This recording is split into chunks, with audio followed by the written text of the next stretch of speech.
Hey, Virgil, how much would you want to make me a bow? For the last time, Dacis, I'm not making you a bow. Why? You know why. But how am I going to defend myself against someone else with a weapon?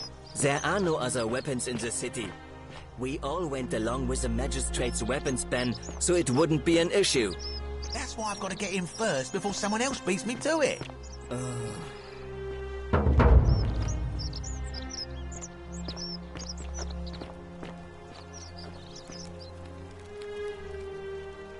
Ah, a new face. Salve, and welcome to a little community. My name's impossible to pronounce for most people, so you can just call me Virgil. Well, I'm an architect. Or at least I was back in Rome. That's probably too grandiose a term to describe what I do here. Help out with repairs and try to stop old buildings from collapsing on people. That kind of thing. But you probably don't want to hear about the ingenious architecture or mysterious history of this place. Oh, I'm glad you asked. Some of these shrines were constructed hundreds of years ago, which means Romans have been arriving here for at least that long. But there's one thing that puzzles me. The oldest shrine in this avenue isn't Roman at all. It's Greek.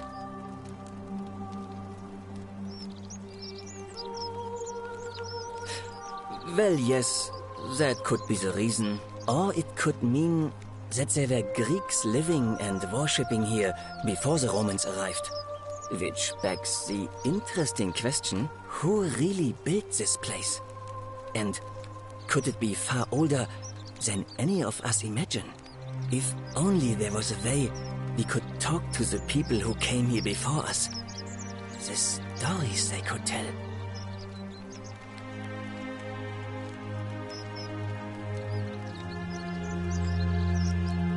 Gladly. Personally, my favorite thing about this place is the aqueducts. Those series of adjoining arches.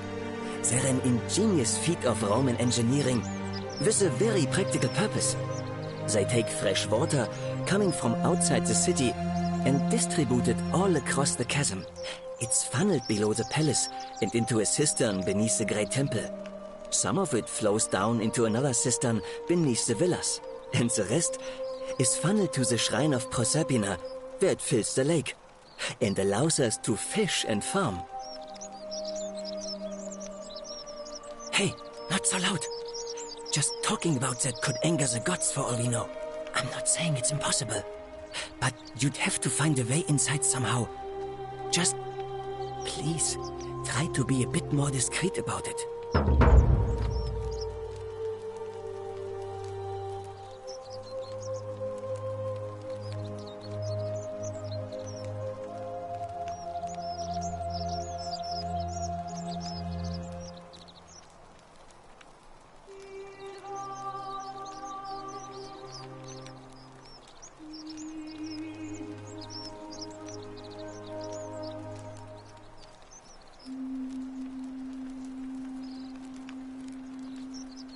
You mean the Great Temple?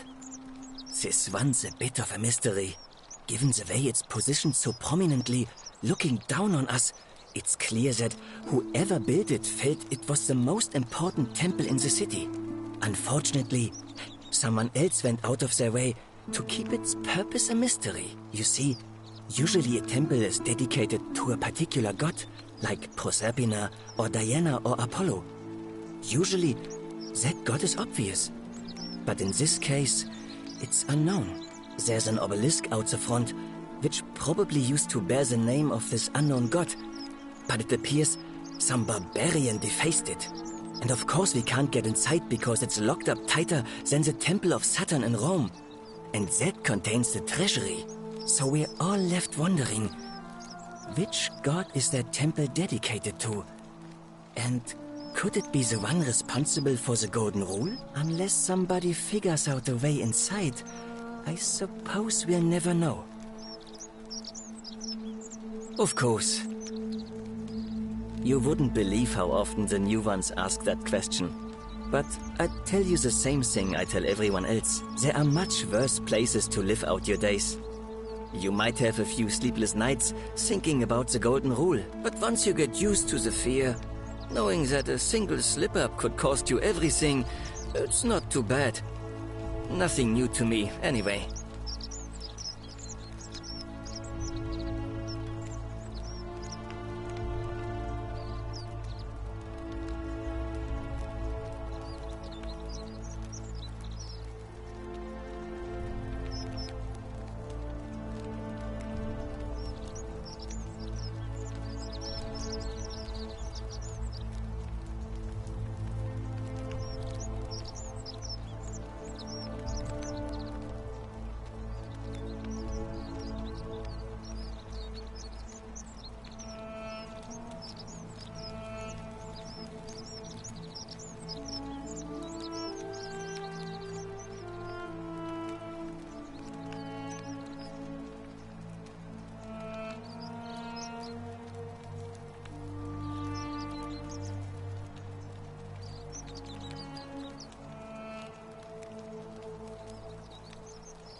Oh, I just mean I grew up in the Batavi tribe, far to the north in Noviomagus, and learned to expect a bit of hostility.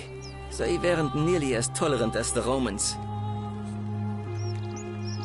Some people say it's divine, the work of a god, but I'm not so sure. It just seems so flawed to me. Like it's distinctly human. I mean, once you've been here long enough, you'll notice people doing things that just seem so wrong to you. But this so-called god doesn't seem to care, which means one of two things. Either you don't know the difference between right and wrong, or this unknown god doesn't. And I'm pretty sure I know the difference. Do you?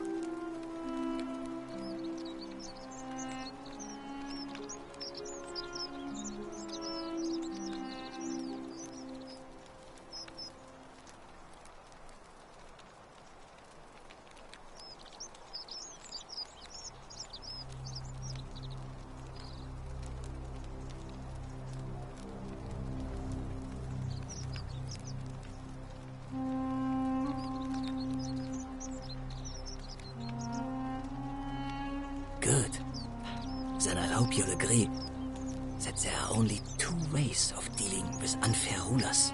The first is to leave. The second is to remove the ruler from power. And it seems leaving may not be an option.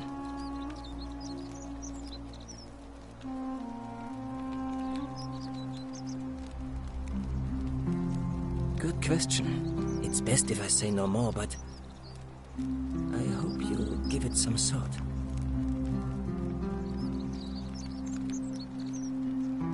Well, Malleolus is talking about loosening some of the restrictions in this place. And while it's all a bit vague, at least he has a vision. My vote isn't for sale, if that's what you're asking. Oh, it means someone thinks I'm a sinner, and that I'm going to break the golden rule. Look, I haven't done anything wrong, if that's what you're thinking. Somebody just has a problem with my preference for male company. Hey, nothing gets by you, huh? Sorry, that was mean. Yes, I like men. And when you grow up in the north, as I did, in the city of Noviomagus, you expect a bit of hostility.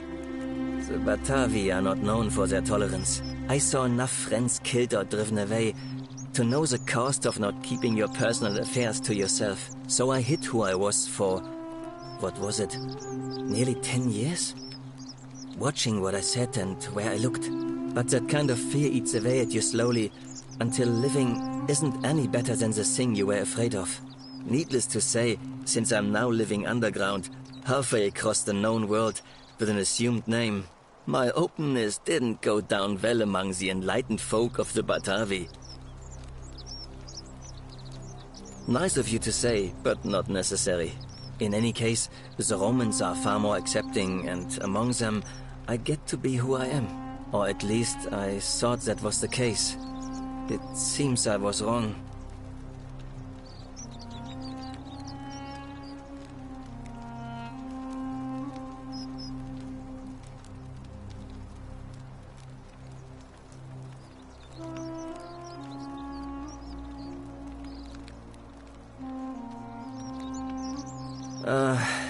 It's not just graffiti. I have quite the collection of handwritten notes too. The strange thing is, I keep my personal affairs to myself. I've never really been interested in any of the men here. Not my type. So I'm not sure what I could have done to upset this person. If I had to guess, I'd say it's probably one of those cultists.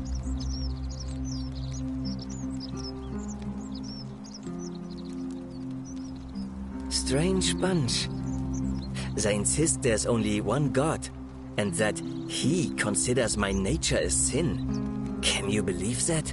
If there are any of them here, they won't admit it. Not since they supposedly burnt down half of Rome last year and went into hiding. All I know is, if these threats keep escalating, eventually my secret admirer is going to cross a line and break the golden rule.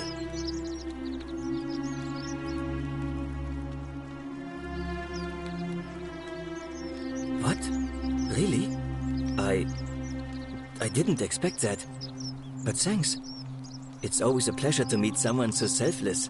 I'm glad you arrived when you did. I'd start by figuring out who the cultists are. Or maybe ask around among the merchants here. Someone who lives or works in the forum must have seen something. But if you find them, please don't hurt or humiliate them. I suspect they're just confused. Come back and let me know what you find.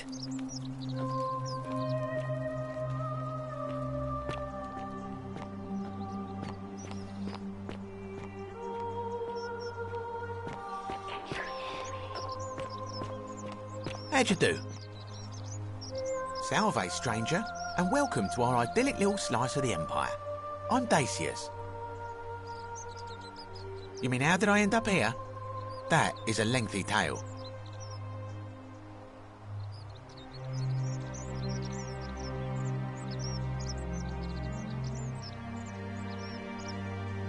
All right. Well, you see, I'm in the business of procuring rare and precious objects liberated from the enemies of Rome. Mostly sculptures, vases, the occasional slave, fetch a magnificent price in Roman high society. Had myself a nice little shop in Rome, just off the Forum. Lots of foot traffic and close to the docks. Good place to be when the fires broke out. See, about 7 months ago, half of Rome caught on fire. Everyone who couldn't get to an outer gate was running for the river, hoping to escape by barge. So I gathered my coins and some priceless vases into a cart and had my most loyal slave girl, pretty young thing named Acantha, push it for me. All the way down to the river, I'm elbowing for a stampede of people, turning back now and then to make sure she hasn't legged it with my valuables. But, to my surprise, we make it, and I see this barge loading up, and it's so full it's almost sinking. But the captain's happy to take my coin, so I start boarding, and then he puts his hand on my chest and he says, "No, too heavy. The cart or the girl." So I did what anyone would have done. Of course I chose the cart. I mean, I can always buy a new slave girl if I still have my money. So I put my hand on the cart, and I guess she realised what was happening because those pretty black eyes of hers go all wide. And in one swift motion, she topples the whole bloody thing into the Tiber.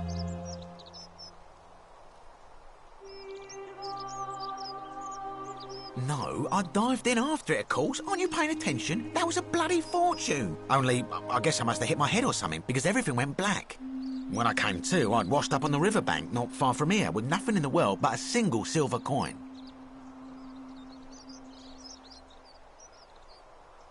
I couldn't agree more. I mean, sure, I'd lost a few thousand denarii, but I've already made it back, and this place is a veritable treasure trove. Look around you. There must be more gold in here than in the treasury of Rome. If I can just figure out how to get it out of here.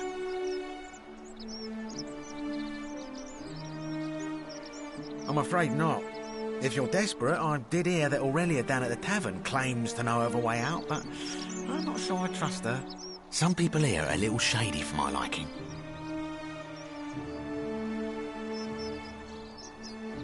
It's terrible for inflation is what it is. There's so much gold just lying around, it's practically worthless. At least down here. Of course, I have an idea for generating real wealth, but what I need is a bow. Just a simple composite bow. I've scoured this city from top to bottom with no luck. But if you happen to find one, bring it to me and we'll talk. Oh, well, technically yes, but that just means you'll need to be a little discreet. Thank you, friend. I don't, I'm afraid. But I did overhear Fabia telling Georgius she saw something. She was headed to the baths not long ago.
Malleolus. I mean, Sentius couldn't even keep his daughter safe. What hope does he have of protecting us? Not going to happen. Very well. Another time.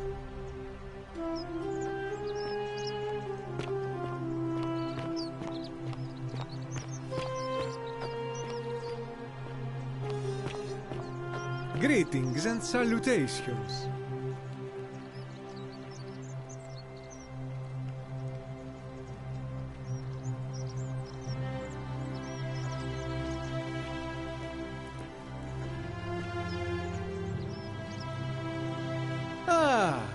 Greetings, I'm Georgius. It gladdens me to see another foreigner in our midst. We must stick together, you and I. And I must say, my sartorial friend, your clothing is most extraordinary. Leather boots in place of sandals, trousers with precise stitching, and such a curious design. I have traveled distant trade routes from the markets of Damascus to the farms of India, and never have I seen anyone dressed quite like you. Tell me, I must know, from which exotic part of the world do you hail?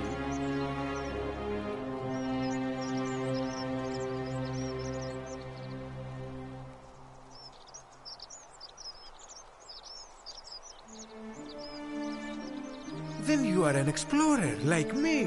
Wonderful. You must have many stories to share. I cannot wait to hear them. We will have much time here to get to know one another. But for now, do you require assistance? I know you do not require clothing, so information perhaps? My story? How kind of you to ask. I am a tailor and I run the humble shop in the forum.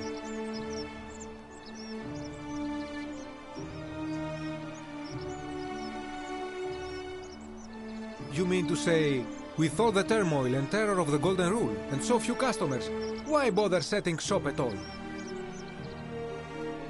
I'll tell you, it is precisely because of the Golden Rule that I wish to remind my friends of the importance of looking one's best.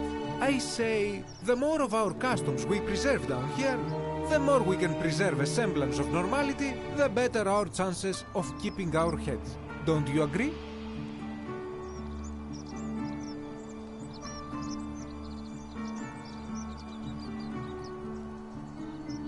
A good question. A very good question indeed. And I would be happy to tell you if only I could remember it clearly myself.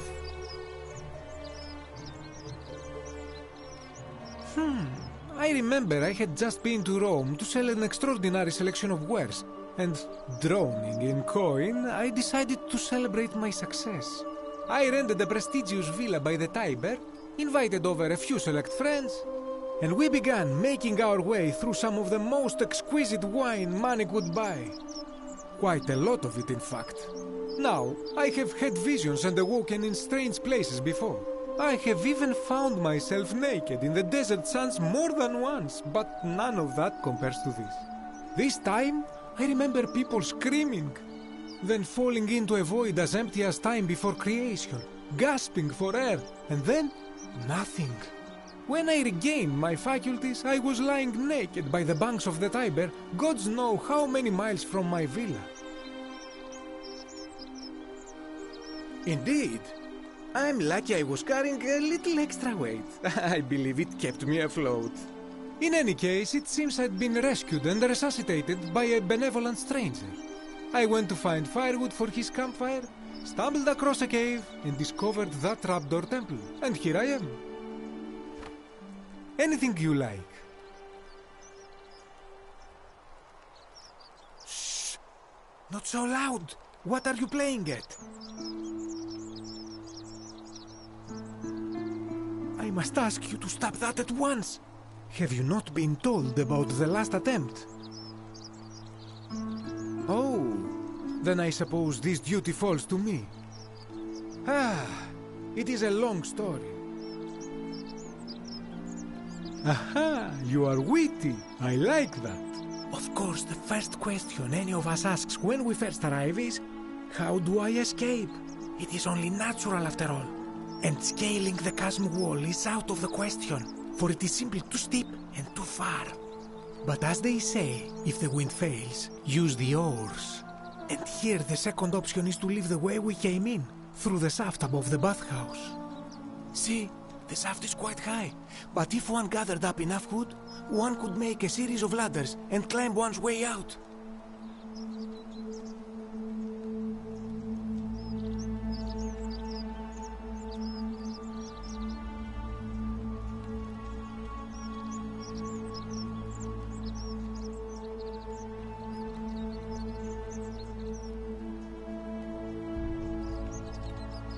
I admire your enthusiasm, my friend, but please allow me to explain why this is inadvisable.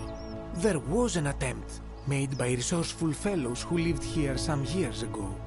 They even decided to keep records of their escape attempt for posterity. Unfortunately, as soon as they began to carry the first ladder down the hallway, they heard a godlike voice shake the entire city, and that, tragically, is where their tale ends.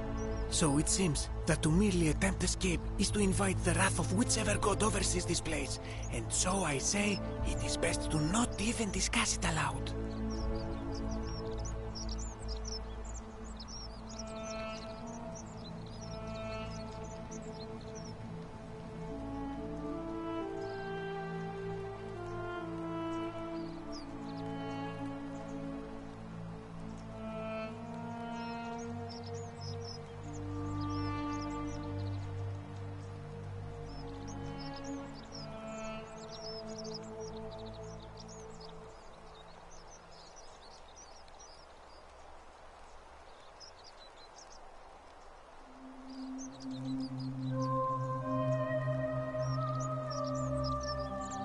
Ah, yes. The many shall suffer for the sins of the one. As a Greek, this is nothing new to me. It is how our gods operate.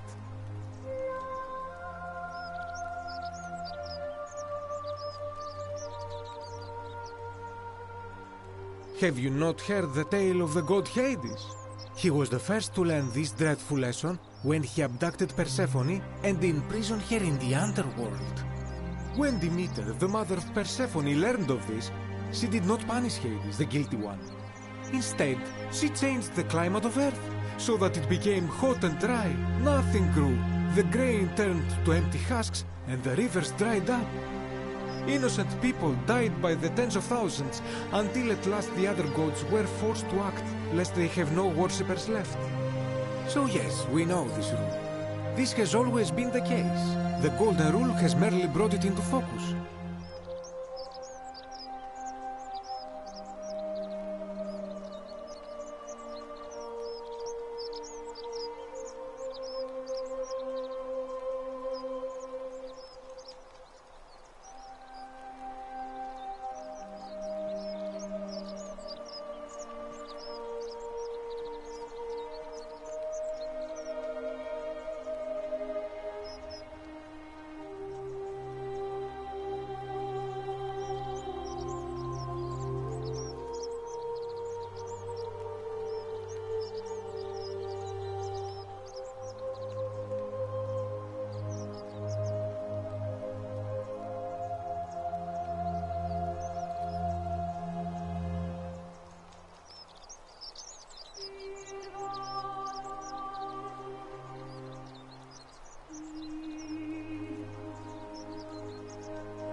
If we are to survive, I say we must each heed the simple wisdom of Thales of Miletus, first of the 7 sages of Greece, who said, "Avoid doing what you would blame others for doing."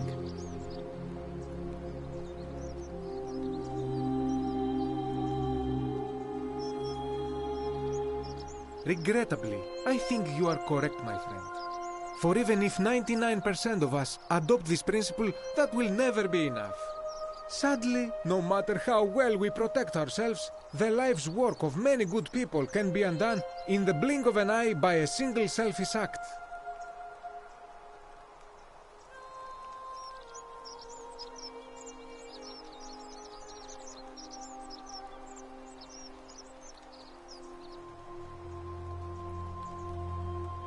Ah, the voice of experience. I am sorry for your loss, my friend. But on a lighter note, I will say one thing for the Golden Rule. For all their grim and haunting poses, these golden statues do make magnificent models for my clothing. Do they not?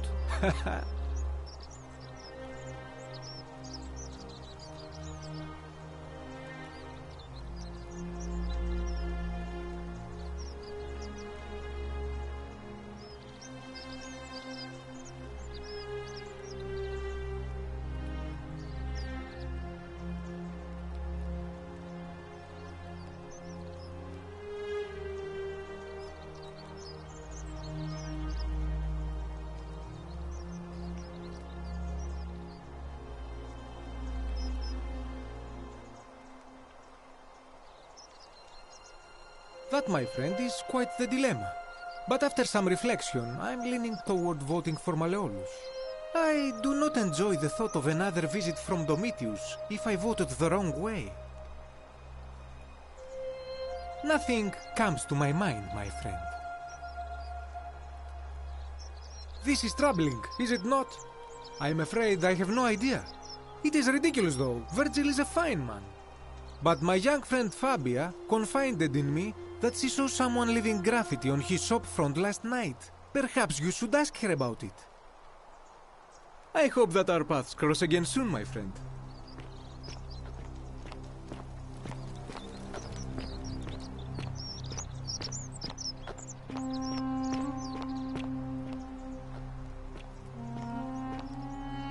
Help! You have to do something! A man arrived in the baths. A real nasty sort, with his face all covered up. And he's got a weapon.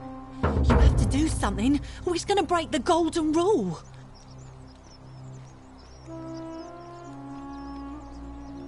Are you serious? This is an emergency. Are you going to help or not?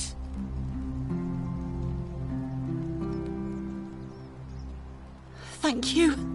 He's still in there, somewhere. I have to hide. Find me in this empty shrine when it's over. Hear what? What? We don't have time for this. I have to go. Ugh.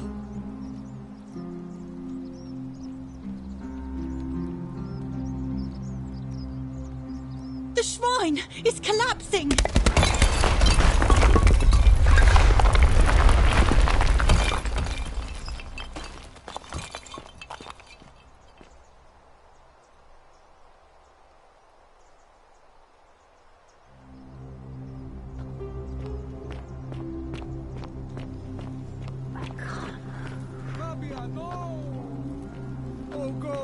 She's dead! Did anyone see that? The whole shrine just collapsed on her! Oh, Fabia, why did you have to go in there? Poor sweet girl!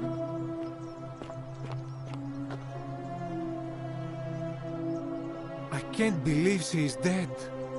Fabia, I mean. She walked into that empty shrine, and the next moment she is lying dead under a pile of rubble. The gods are cruel and unjust. She was like a daughter to me. I'm sorry, friend. It's not right for me to lay my burden upon you. I can't believe the god.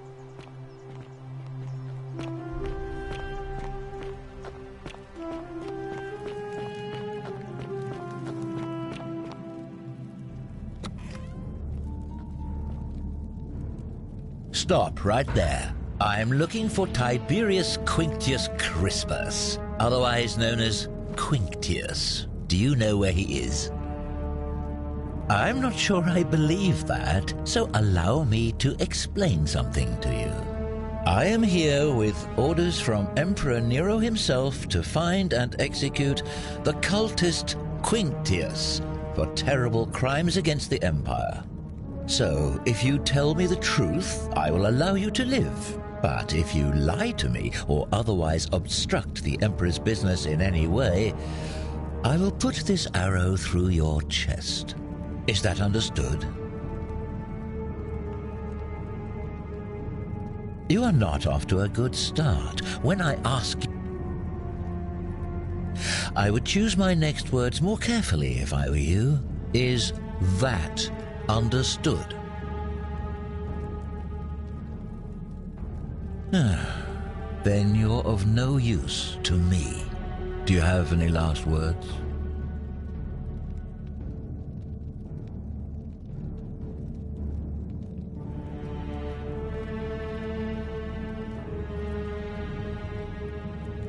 Well, I'd say that's rather convenient, since I was planning to kill you all anyway.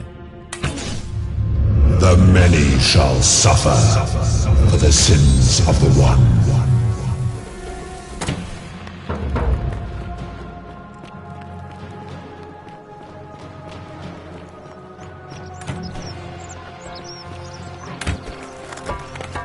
Do it!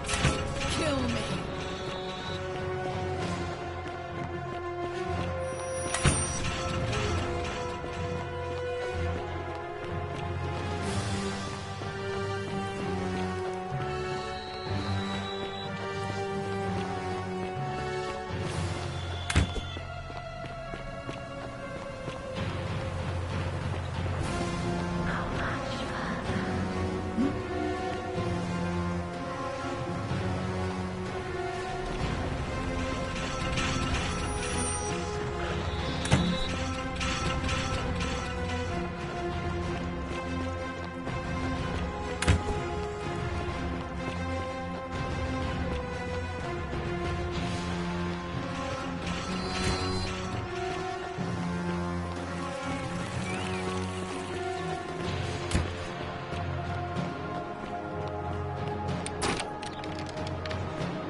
What did you idiots do?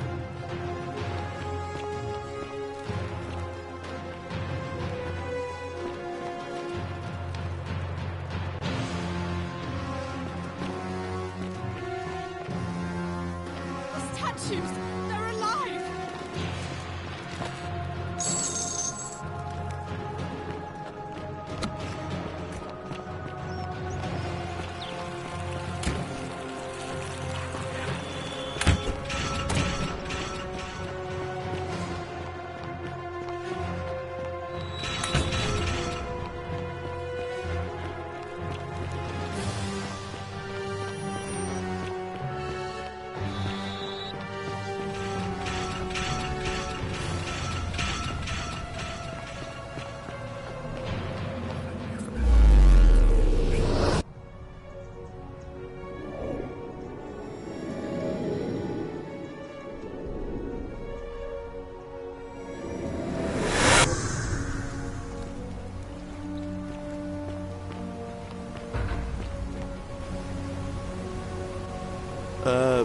Salve.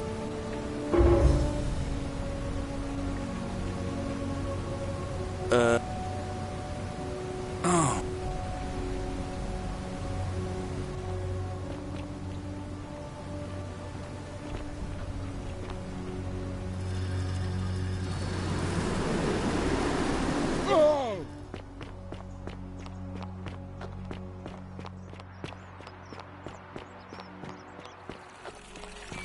On your best behavior, I trust?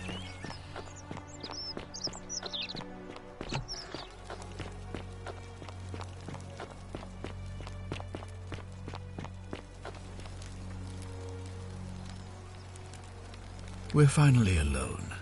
I assume you... We have? Wait, if I understand, I must have entrusted you with figuring out who the... Is that about... Seems rather brash.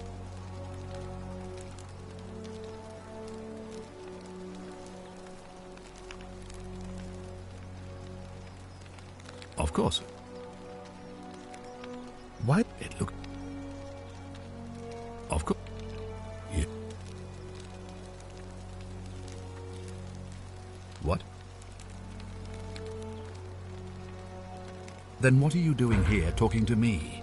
Why aren't you out there trying to stop him? You'd best go. You mean to say you've tried every non-lethal measure?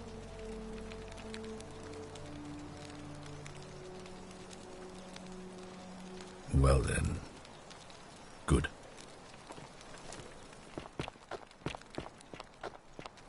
Oh, don't mind me. I just live here.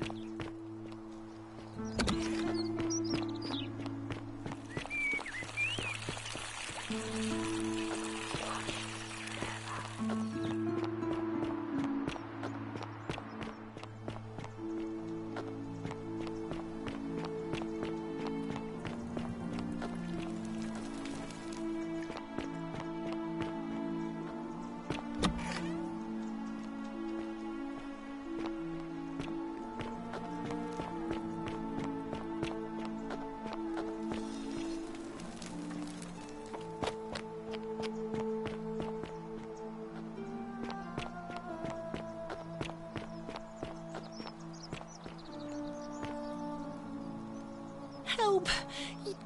A man arrived in the baths. You have to do something. None of us do. The magistrate made us throw them all into the chasm. So now this man's bow is the only one in the city. You'll just have to improvise.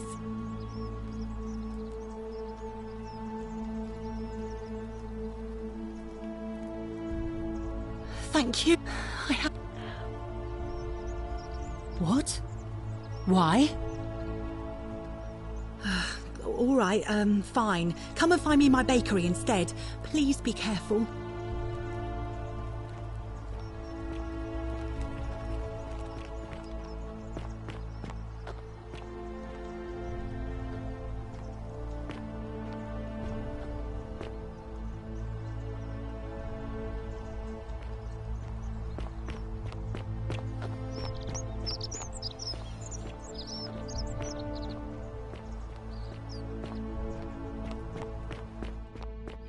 I'm hiding. Hey, Virgil, how much would you want to make me a bow? For the last time, Dacius, I'm not making you a bow. But why? You know why. I can defend myself against someone else with a weapon. There are no other weapons in the city. We all went after the magistrate's weapons then, so it wouldn't be an issue. What are you doing in here? Can't you see this woman is dying? She's been poisoned. She needs the resin of a plant called Silphium, but that Culus cubulatus Dacius won't give it to me.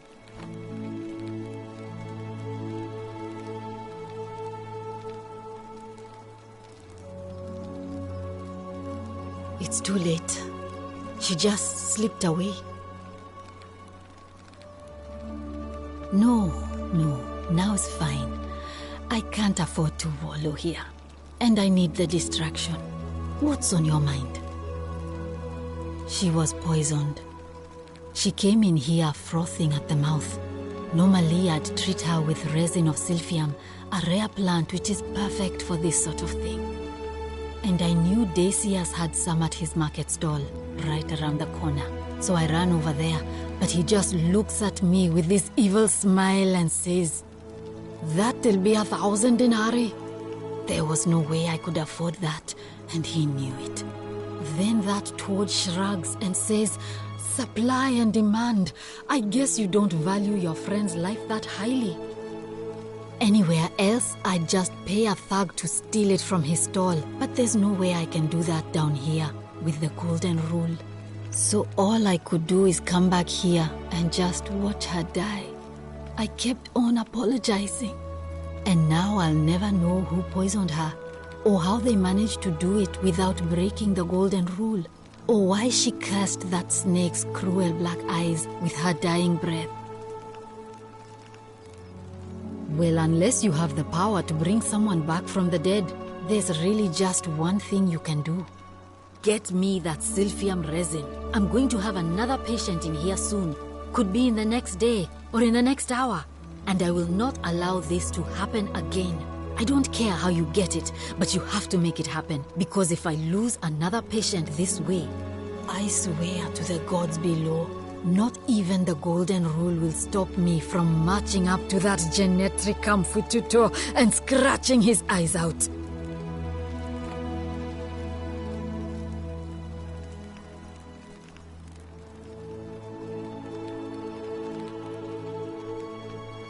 Well, come back if you get sick or injured.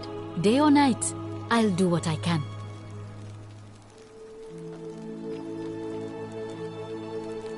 Philip? I'm Lucretia, and I'm going to be straight with you. I'm not a physician. This is Nevia's clinic. I've just been filling in ever since she disappeared. I'm tired and out of my depth and miserable all the time. But I'd rather take this on myself than let one of you lot mess it up.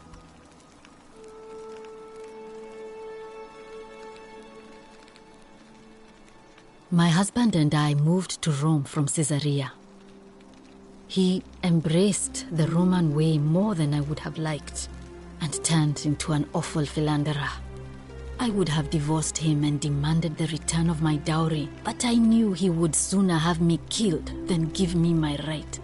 So I waited for the right time to take what was mine and disappear.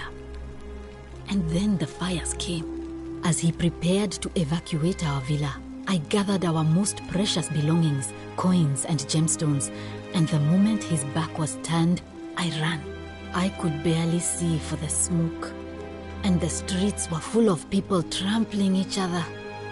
I ran for the river, like everyone else, and leapt in. The next thing I remember, I was waking up on a riverbank, not far from here. It's all right. Say what you will about this place, at least my fornicating husband will never find me. And while there's no shortage of snakes here, at least with the Golden Rule, they have to try to be discreet about it. Oh, this shrine was in use as a clinic long before any of us arrived here. Kind of strange to set up a clinic in the temple of the god of disease. But the god who inflicts a curse is also the only god who can undo it. So I suppose praying to Apollo for healing kind of makes sense. Well, she used to run the clinic. She was a midwife, not a physician, but she was the closest thing we had down here. And she was good too, until she suddenly lost all interest in us. One day she told me she'd made some profound discovery about the golden statues. This changes everything, she kept saying. But I had no idea what she was talking about. The last time I saw her, the last time any of us saw her, she was muttering to the statues, like she could talk to them. And then she shut herself in the palace, barred the door from the inside, and nobody's seen her since. She's been gone so long now, we figure she's either dead or up to something so strange that she doesn't want anyone else to know about it. But I really wish I could reach her, because that's the only hope I have of solving a troubling problem, a real thorn in the paw situation. One of my patients is suffering from terrible rheumatism. His joints are inflamed and he's in constant pain. I really shouldn't say. He wouldn't like it. And he's a little bit scary. He's become so irritable that the smallest things set him off, and I worry he'll end up losing his temper and lashing out, and you know what that means. I just know Nevia would know how to treat him, assuming she's still alive. But nobody seems to know how to get into the palace.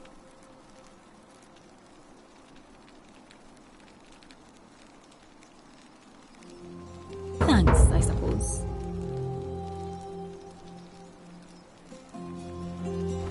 I wish.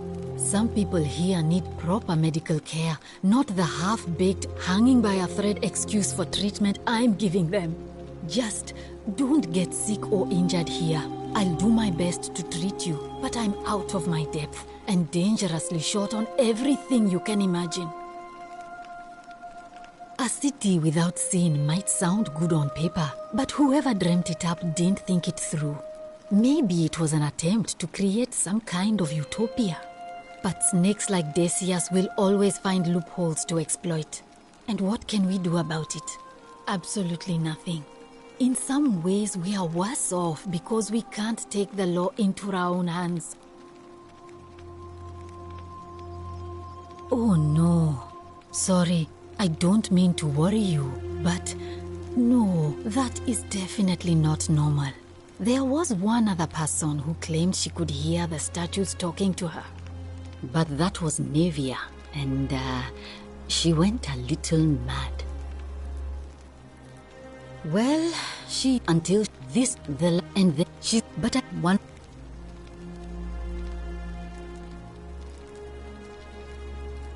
I just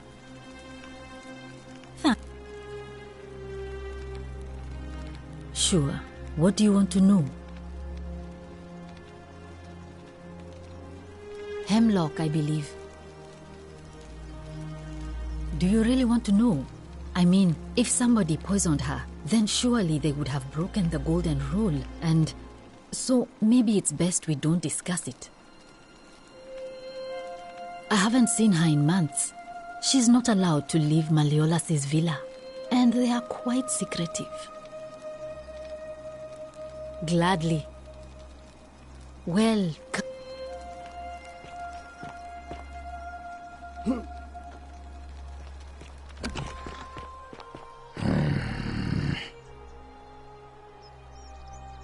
Name's Rufius. Better watch your step. Can't talk long, got to stay sharp, but family's from Seleucia on Tigris, Babylon province. But I've been roaming a long time now. Even joined the legions. The 6th, the one they call Ironclads. Same way as everyone else. Because we're all in grave danger. Is it not obvious? Magistrate made me toss it in the chasm. Stupid. Going to have to improvise now. If you were dealing with what I am, you wouldn't be either. Nobody is supposed to know about that. Did Lucretia tell you? Gah. Look, I haven't been at my best lately. All my joints ache constantly, and the pain. It has a way of messing with your head. I get stirred up by things that shouldn't bother me, and then there's the statues, and my doubts about my faith. And I just want to scream. You want to help me? Do what Lucretia hasn't been able to do, and find me something to make the pain go away. Until then, get out of my face.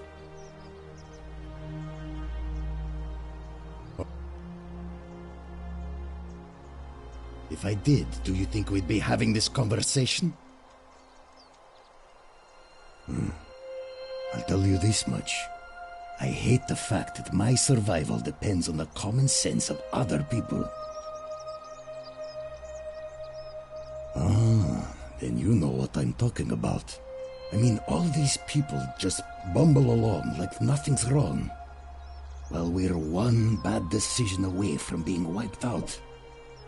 Like the last lot of people who lived here. Seems like I'm the only one ready for what's coming. Whatever that is. And when it hits, it's everyone for themselves. You've been warned.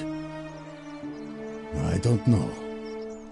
But did you ever get the feeling some of these statues are watching us when we're not looking? Like they're waiting for something. I don't like it.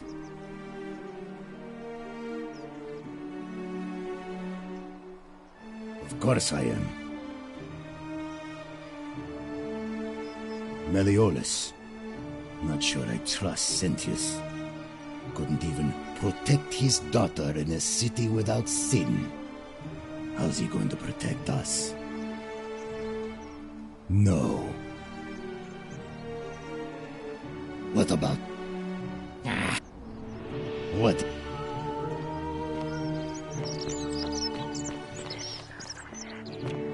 Wonder how much one of these Salve, stranger, and welcome to our idyllic little slice of the Empire. I'm terrible shame what happened to Yulia. Certainly. All I ask is a reasonable price of a...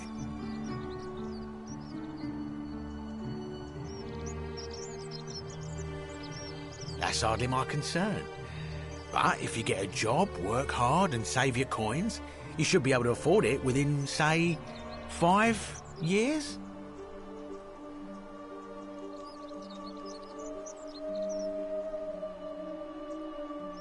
Oh, it's perfectly legal. Simply a question of supply and demand, I'm afraid. Take it or leave it. Hear what? You sure you're feeling all right? If you're hearing things, perhaps you should pay a visit to Lucretia's clinic. We don't want another Navier on our hands. She claimed the statues were whispering to her. Nobody else could hear it. Then she shut herself in the palace and we never heard from her again. But I digress. Do you want this Silphium or not?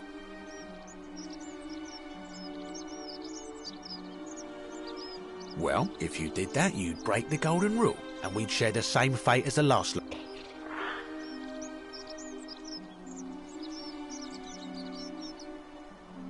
Do you think I don't know a bluff?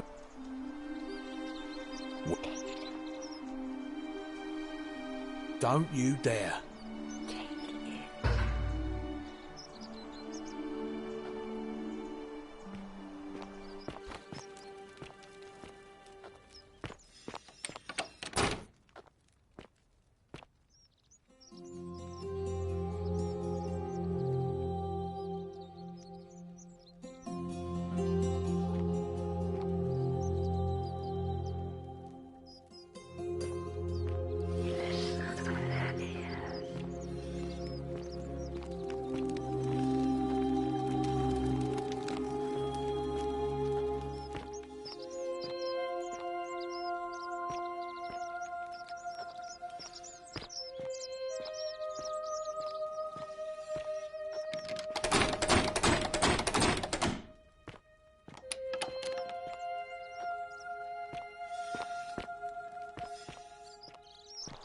How'd you do?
Salve, friend.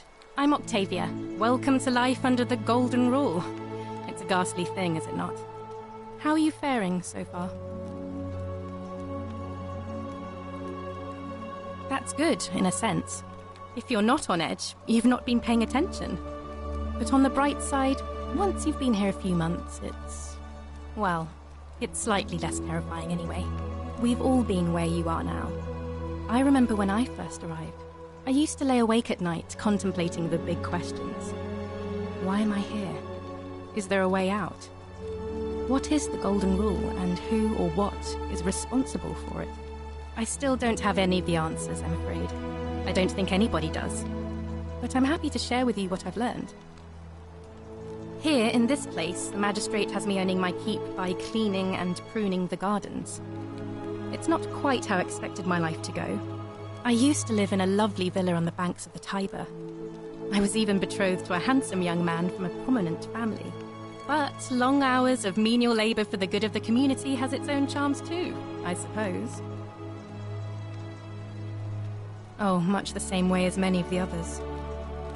When the fires came to Rome 7 months ago, my family and I fled for the Tiber, hoping to escape on a barge. We were among the fortunate ones with enough coins for passage, but unfortunately, there were a lot of desperate people, and they boarded before we could depart. A scuffle broke out, and I was pushed overboard. The last thing I remember was the water, rising up to hit my cheekbone. I woke up by the river, near that shrine, and stumbled across this place.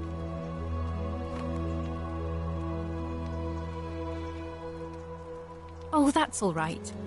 I'm sure it's all part of God's plan for me. Oh yes, of course. A slip of the tongue.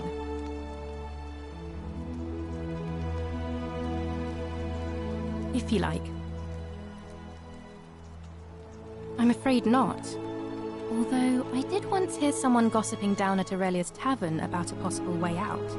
I don't put a lot of stock in such rumours, but if you're desperate and wealthy, you could look into it, I suppose. If that doesn't work, then I suppose we're all stuck here until the gods decide our fate. I hope it works out. The many shall suffer for the sins of the one. I think about those words a lot. I'd like to think that if we all love our neighbours as ourselves and do to them as we'd have them do to us, then we'll all be fine. But on the other hand, I was always taught the intent of man's heart is evil from his youth, and that all of us are born with a tendency towards sin. And that's where I get stuck. Is it true? Are we born with a tendency towards sin?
You don't think that's a little naive? I suppose you've never seen what I've seen. Innocent men and women, torn apart in arenas while thousands of Romans look on and cheer.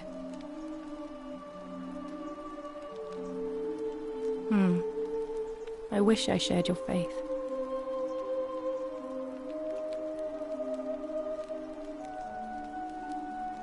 Please keep that to yourself.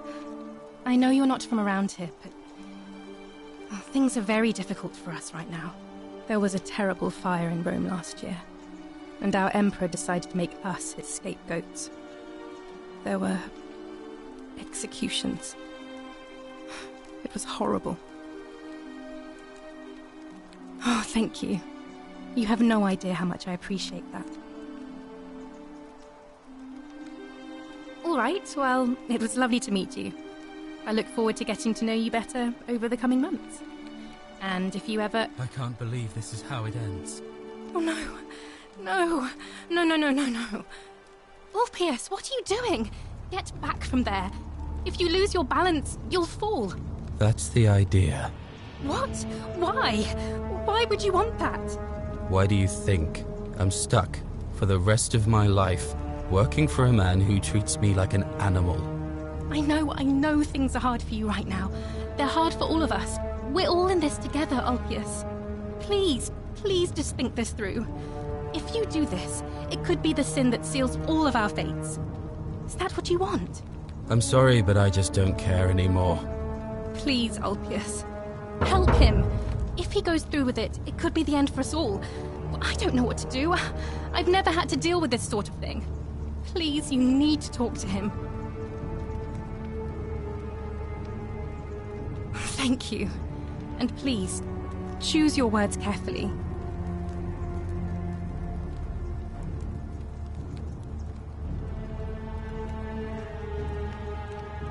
Let me guess.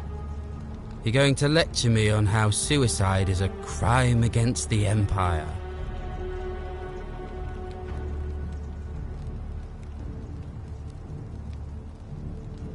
I screwed up my life. That's what's wrong. I borrowed money, and when I couldn't pay it back, I wound up in debt bondage. I'll be stuck slaving away for that Culus Cumulatis Malleolus for the rest of my life. I'm out. Wherever you are, Scintilla, my love, I'm sorry. Ulpius, no!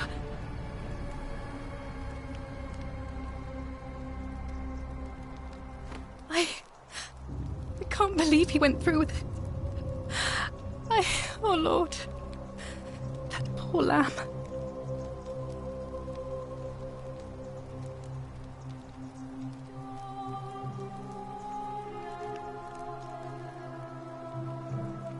I'll have to let everyone know what happened. And I guess Malleolus will have to clean up the mess in his villa. It's of his own making, after all. And I'd best pray for poor Ulpius.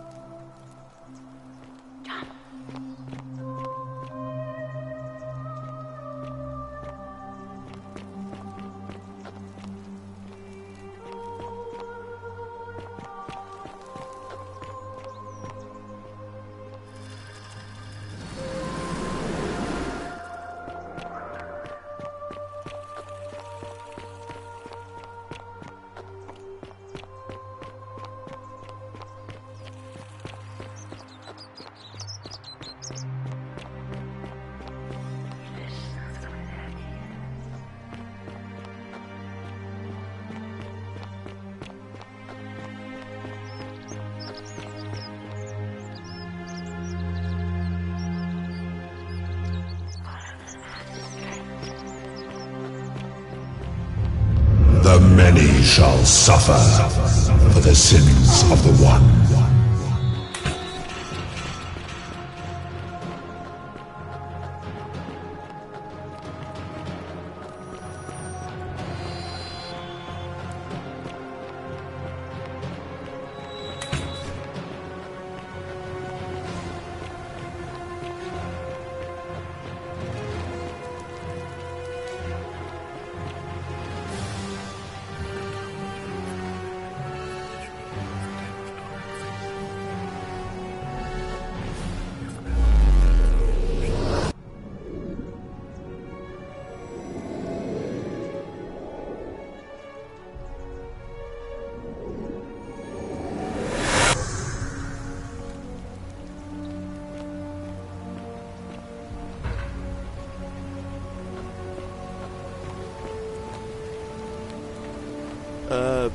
Salve, friend.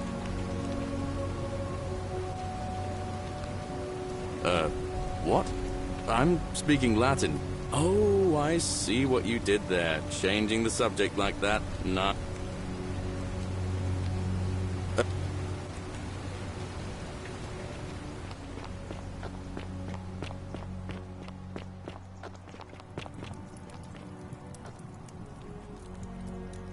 Oh, you're here. I'm so glad you decided to visit. I'm Aurelia.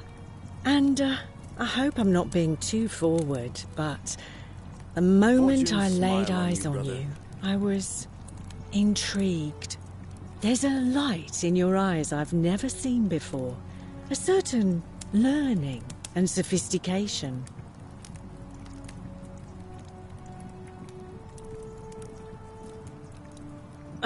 Coming on a bit strong, don't you think? The 49 Belladins fetch I take back what I said. Incessant Suddenly, let's just The forget one that ever they have happened, lost. so we can at least do business. So, what brings you to my tavern? Let it go. No.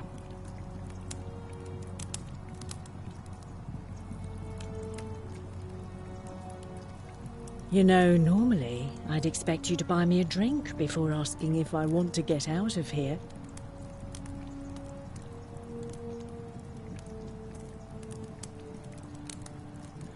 I guess that went right over your... As a matter of fact, I do know a way out. I'm happy to tell you all about it, but this is valuable information we're talking about, and I don't just give it out like some cheap oracle. So, how badly do you want it?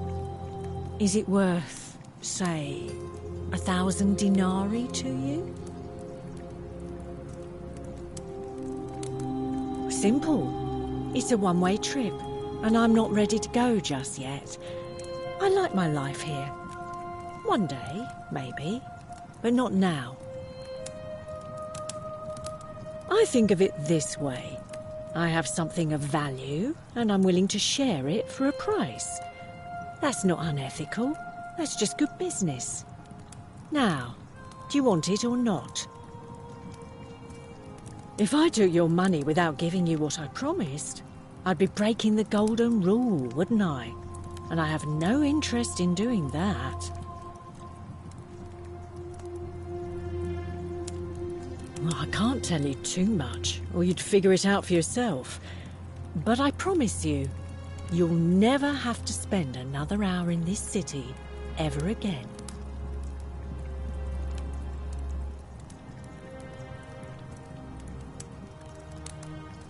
What's the matter? Can't afford it? Well, perhaps you could take out a loan. I understand Malleolus has lent money to others, on occasion.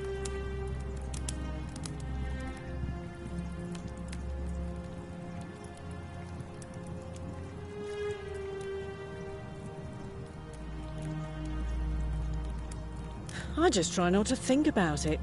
Drink helps with that. As the saying goes, to drink is human, so we drink.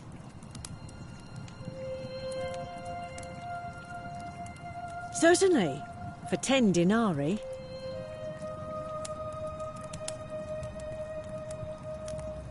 Have you met Livia?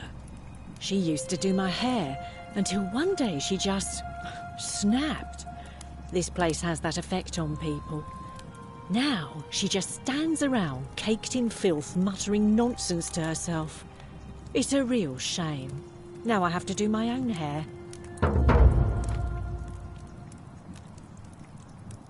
I hear that if Malleolus is elected, he's gonna throw a small festival to celebrate, with entertainment and everything. Can't wait to find out what it is.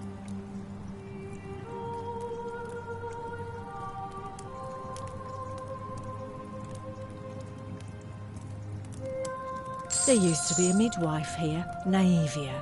The fortunate Scintilla, the magist. How can we trust him? Whatever you... All right.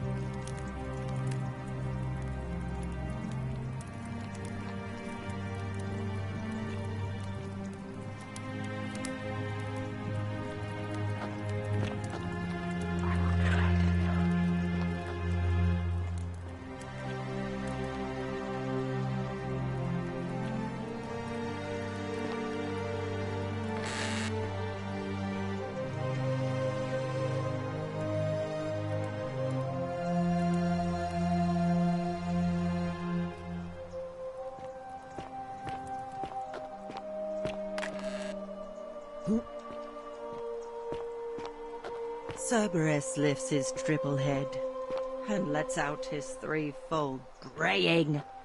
Livia, would you stop muttering like Medea over a cauldron? You'll scare away my customers. They follow their trades, imitating their previous lives, but they are ignorant. This again. You're in a world of your own, aren't you?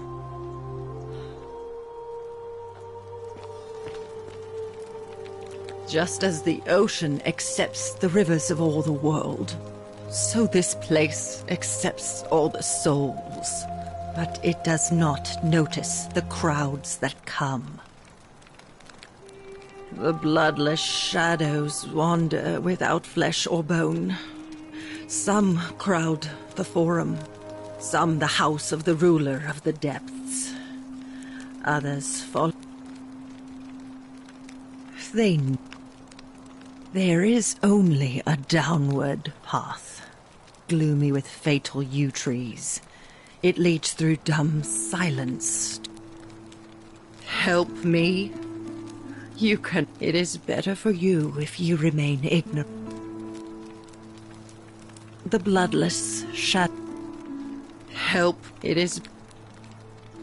You think you wish. It is better for you.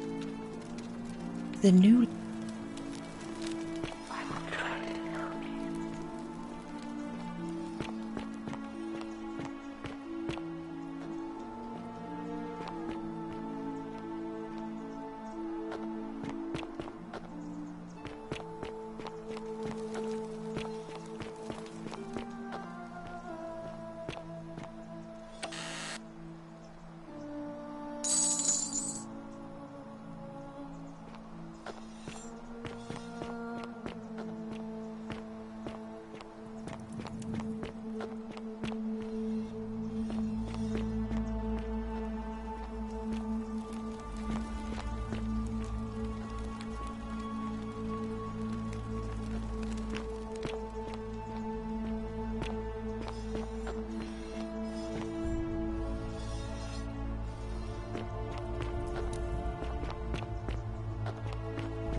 What are you doing in here? She needs... What? Quick, give it here. Yulia, Yulia, you need to swallow this. Here, let me help you.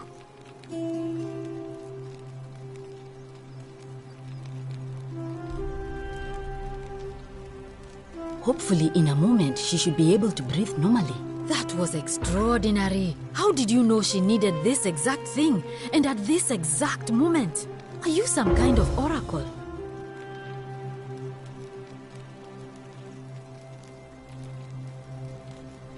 But how could you know she needed this exact medicine?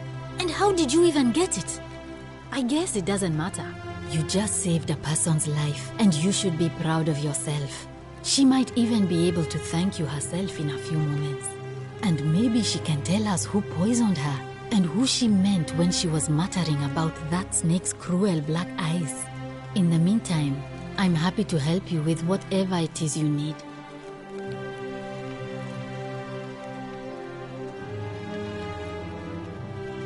Sure. Glad. That's a...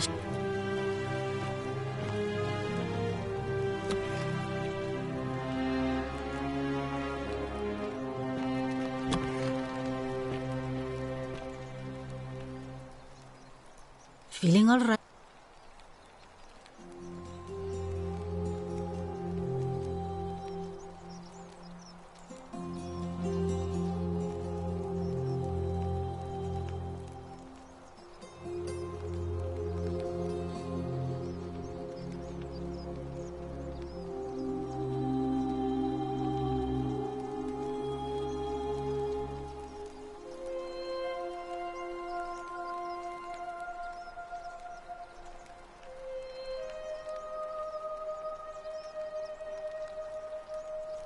That's...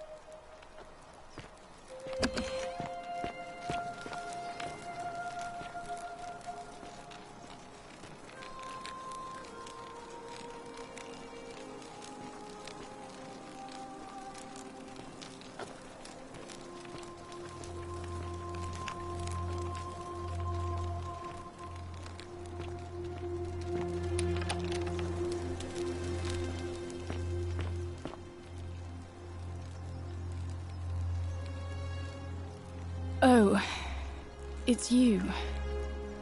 Sorry, I'm still a bit out of it. But thanks for trying to help me, I suppose. Was there something you wanted? Lucretia says I'm supposed to rest.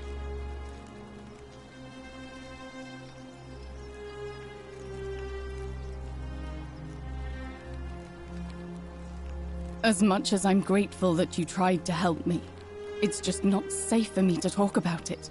Please, no more questions.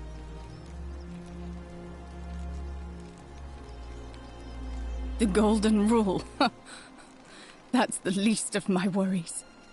The gods may be cruel, but Malleolus and Claudia are far crueler. Please, just leave me alone. I don't want to talk about it. Persistent as Nemesis, aren't you? I can tell you, but it's a long saga. All right. I'd been here about a week when it dawned on me I'd be trapped here for the rest of my life. I could hardly breathe, and I knew I had to get out somehow. So when my new friend Aurelia offered me a secret way out, I would have done anything. And then I learned her asking price. 1,000 denarii. She was supposed to be my friend. I told her it would take me years to save up that much. So she suggested I take out a loan from Malleolus. And I did.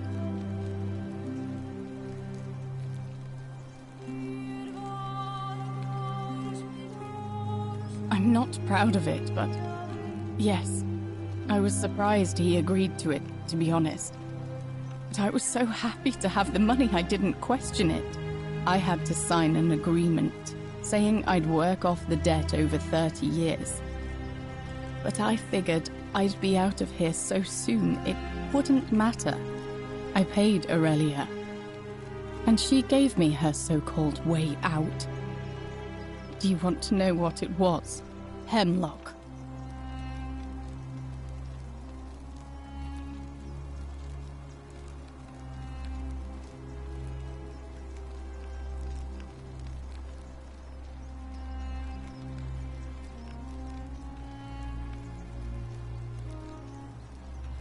Drink this, she said, and you'll be out of here in no time. Of course, I demanded my money back, but she refused. She pointed to a sign on her tavern saying, "Let the buyer beware." Then she just looked at me with those cruel black eyes and she laughed. She immediately told Malleolus I'd tried to escape without paying him back. Only, he didn't seem upset or surprised at all. In fact, he just thanked her. And that's when I realized the two of them had planned the whole thing from the beginning.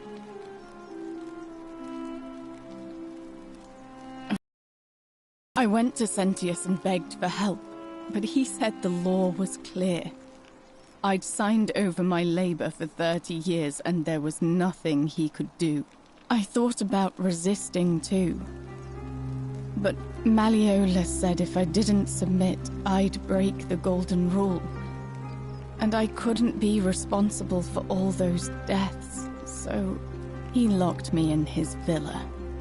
Confiscated everything I owned as collateral, and made me wear immodest, humiliating outfits while I worked day in, day out. His wife Claudia was just as bad. She sent me to work on an endless stream of futile, demeaning tasks. I'd be on my hands and knees, scrubbing the floor clean for hours, only for her to pour slop on it and hiss, "You missed a spot." Those two took everything from me. But they forgot to confiscate one thing. My hemlock. I just wanted it to be over. But it seems I messed that up too. Should have drunk all of it.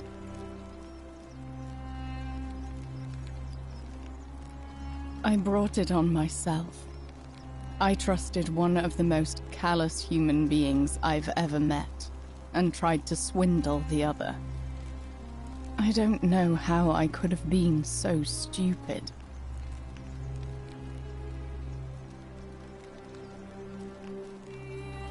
When I've recovered, I expect their thug Domitius will come for me. He'll escort me back to their villa, and I'll be right back where I started. Only this time, I won't be able to lull myself to sleep at night with the thought of a permanent solution. Honestly, it would have been better if the poison had been allowed to run its course. I doubt it. It seems this is the fate the gods have chosen for me, for trying to escape. At least until someone breaks the Golden Rule. Maybe it wouldn't be so bad. A lot. But it doesn't matter. I made a suicide pact with Ulpius last night. He's in exactly the same position as I am. Malleolus and Aurelius set the same trap for him a month after they did it to me. He and I are in this together. He's probably already thrown himself from the bluff into Malleolus's villa by now. If so, I'd never be able to live with myself, knowing I broke my promise to him. I doubt you could make it up to the bluff in time. I don't know who you are, or why.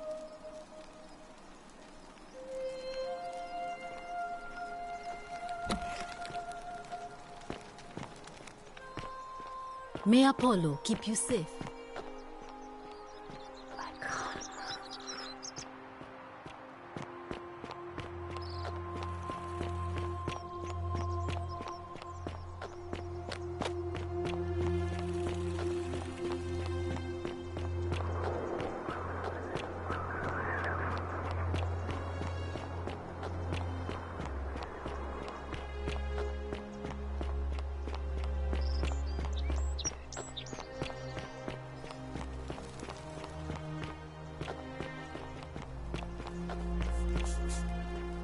Salve. All right, well, it was lovely to meet you. I look forward to getting to know you better over the coming months. And if you ever... I can't believe this is how it ends. Oh no. No. No, no, no, no, no.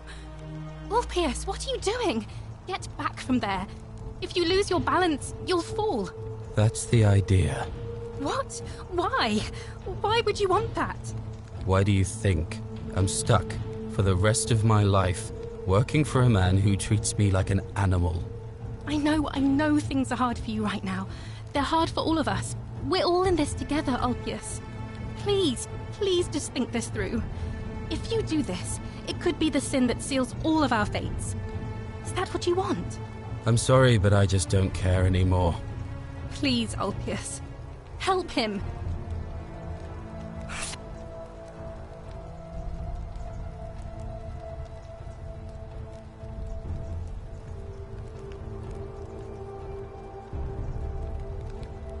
Let me...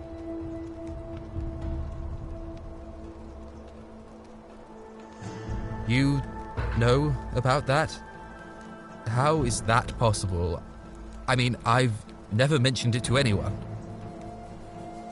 Well, if you say so. You don't understand. I don't want to hurt anyone.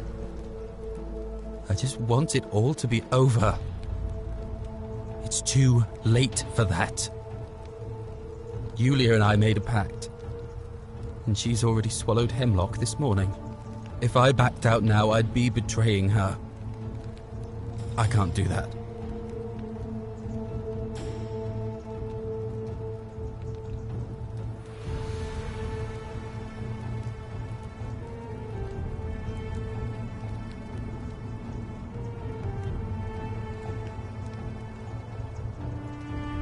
Oh, really? That changes things a little. But we're still in debt bondage to that monster. Unless you happen to have 2,000 denarii to pay off both of our debts.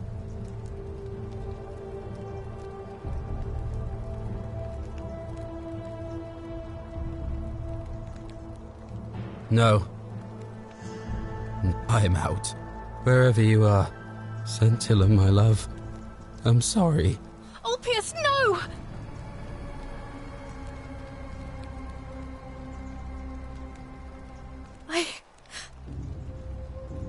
That was not your fault.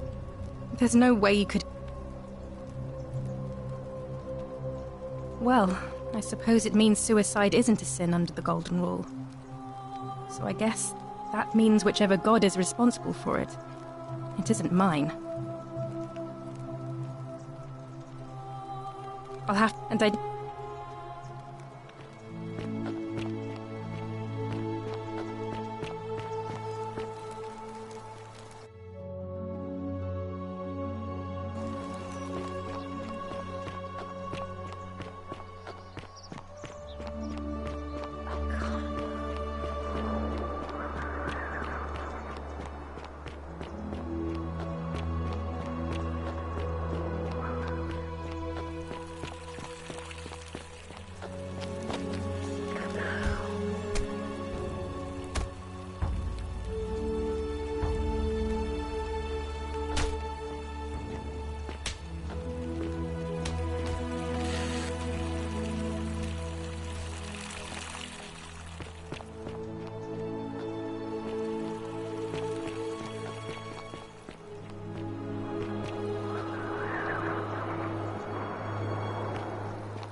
Greetings and salutations.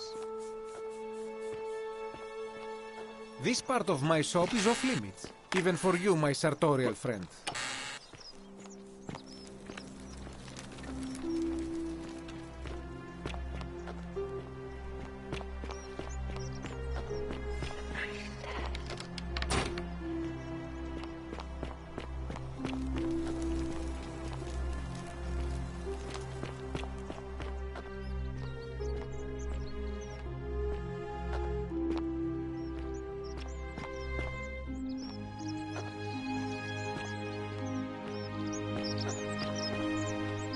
How'd you do?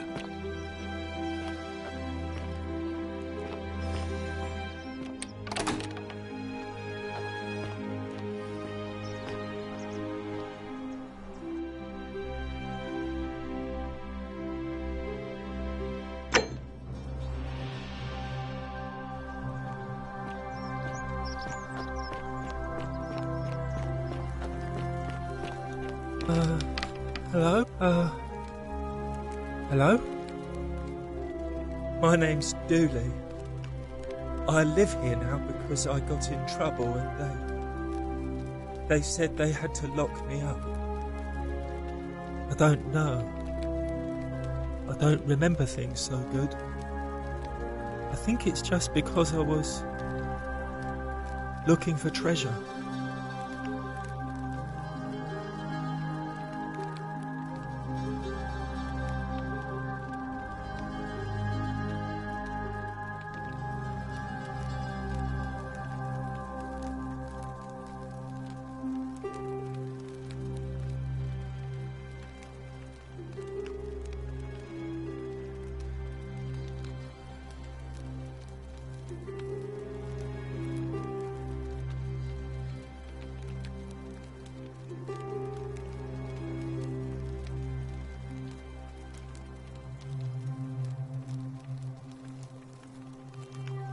Yes, but I wasn't.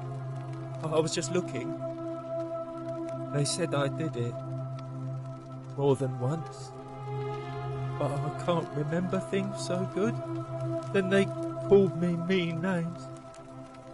They called me a liar, Billy. Yes. They said I have to live here now, and gave me this letter. But I'm not good with words. Do you think you could read it for me?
What does it say?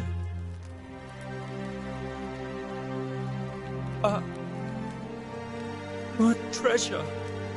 My friend Hannibal used to look after me. He said he always would. But then, he died. It was very sad. He said if anything ever happened to him, I had to find something very precious hidden away. He gave me this key and made me promise to keep it safe until I found the treasure. But I couldn't find it. All I remember is he said something about the cisterns, but when I went up to the high one, they put me in here. Now nobody looks after me, except my friend Galerius and Ek, the priestess lady. She's a nice lady. Hannibal said I shouldn't give it to anyone I didn't trust.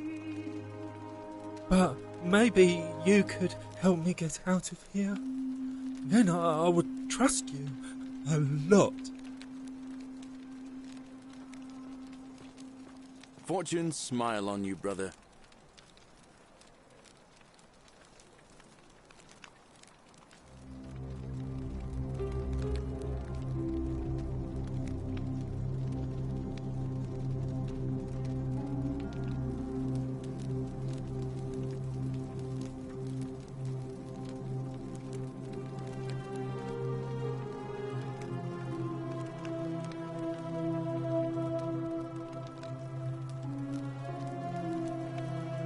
Galerius already tried that.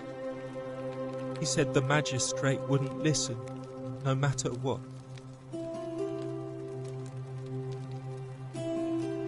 What about the rules? Like Galerius? He's nice. I like Galerius. He made me a doll, and if you help make him magistrate, he can get me out of here, and I can give you the key to my treasure. Hannibal said it was in the cisterns. I can't remember what it was, just that it was way up high and very precious.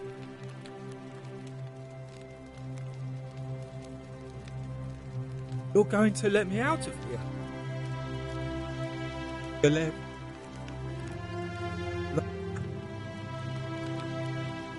Gold? My friend, he said he gave me... Now...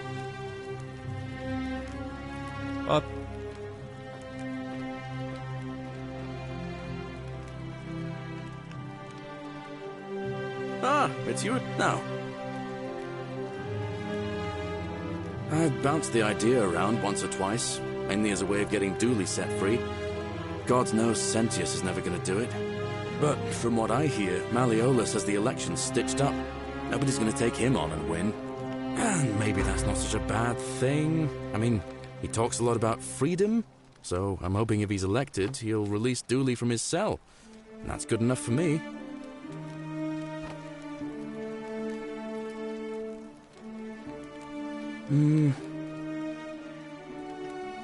All right.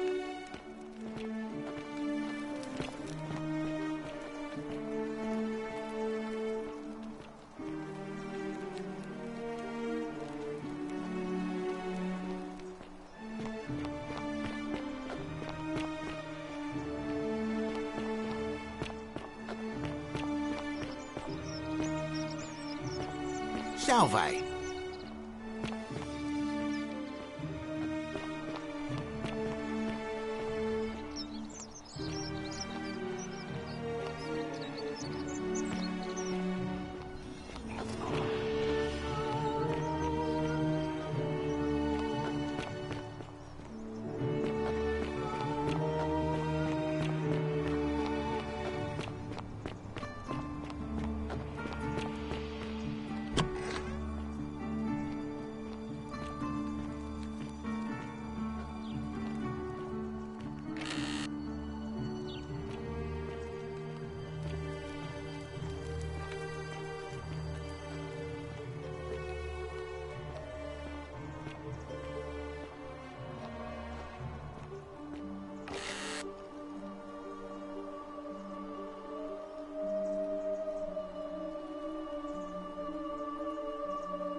A new face, Ave, and may Vesta watch over you.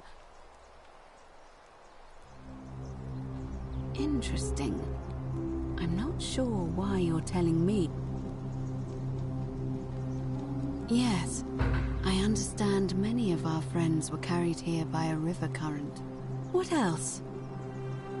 Yes, I suppose that could be something. But then most of us do tend to carry coins on our person, don't we? What else? That's true. I know I wasn't entirely sure how I wound up here. It's as I feared. I think I understand what poor Livia has been going through. Let me ask you this. Did you happen to encounter a stranger in the forest before you arrived here?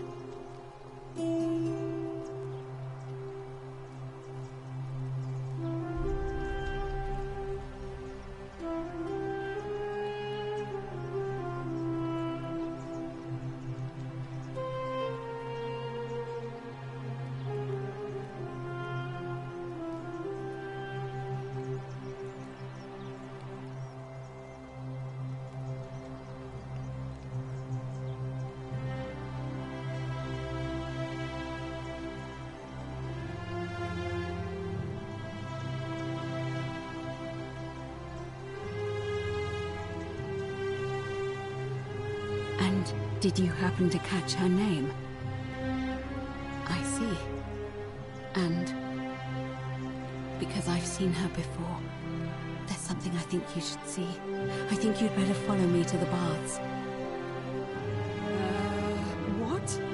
How could you know that? And why are you talking to me instead of doing something about it? Please, go and stop him, and come back to me once we're no longer in danger.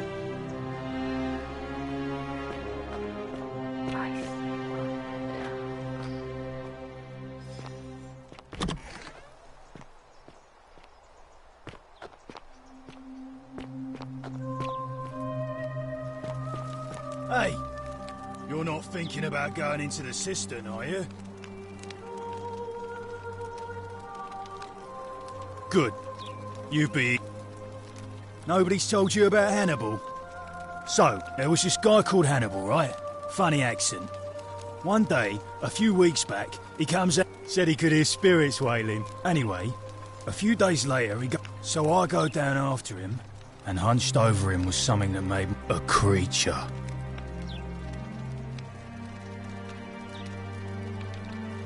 What any sane person would have done. I let... Without a...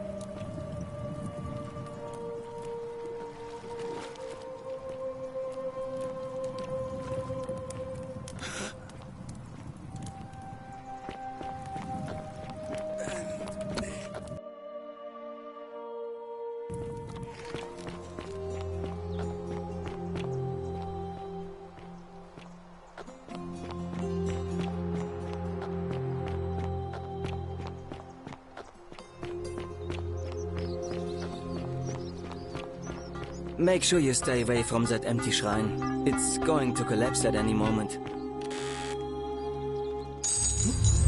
The many shall suffer for the sins of the one. Do it! Kill me! What is this?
Salve!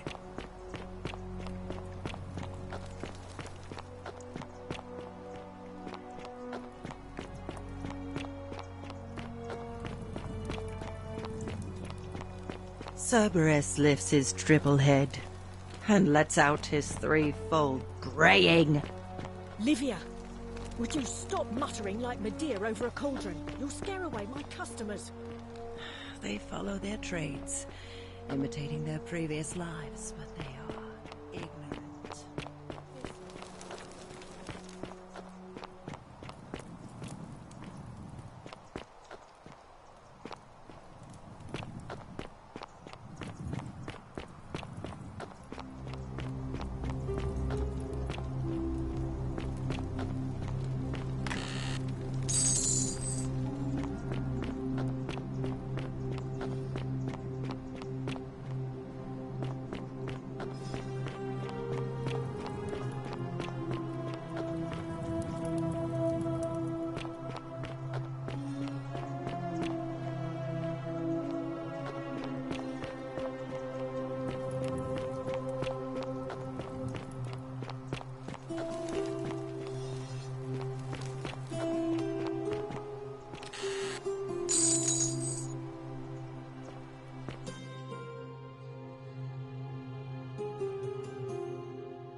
Handsome. Ah, you're here. And there's a light.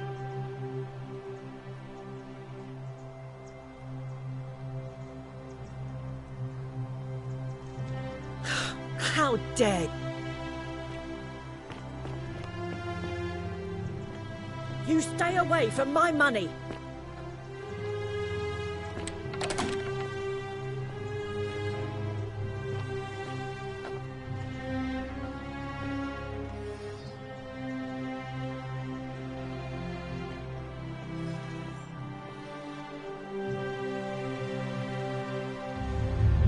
The many shall suffer for the sins of the one.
You, Sisyphus, attack or pursue the step.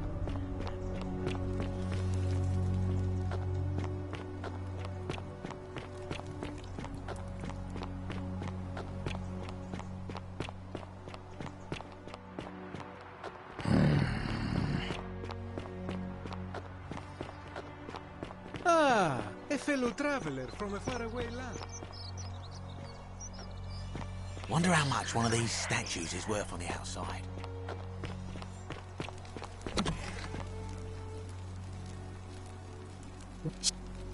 You hope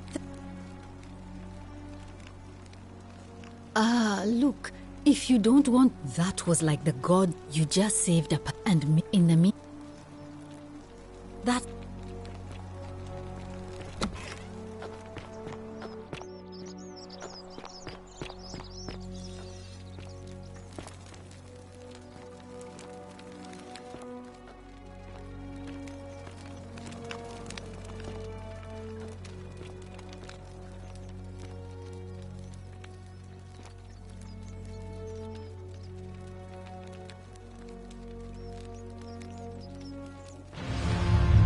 The many shall suffer for the sins of the one.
Of course.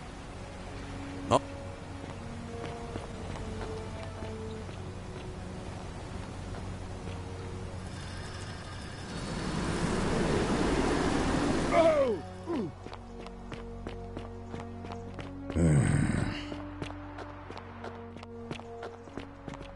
Greetings and salutations.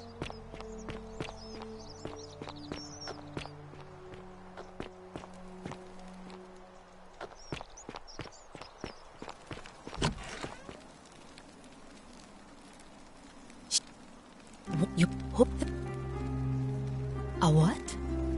I'm sorry, I must have misheard. That was like the god you just and me. That.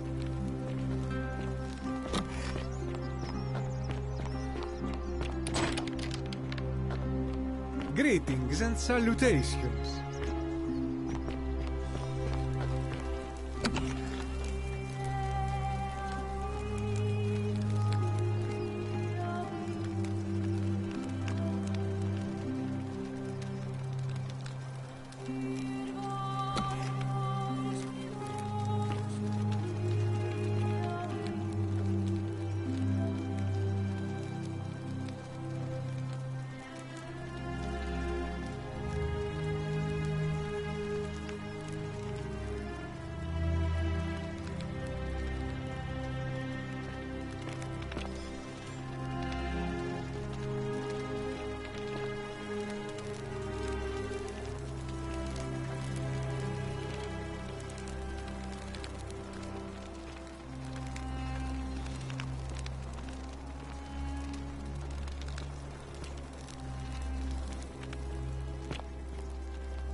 Oh. You mean...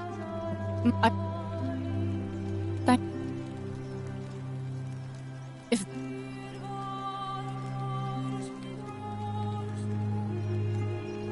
I know...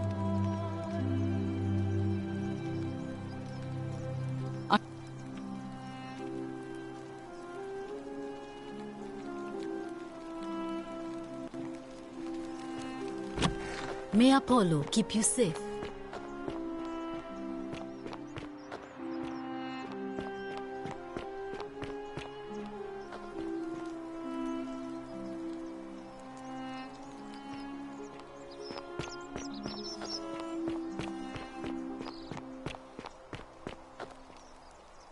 Help!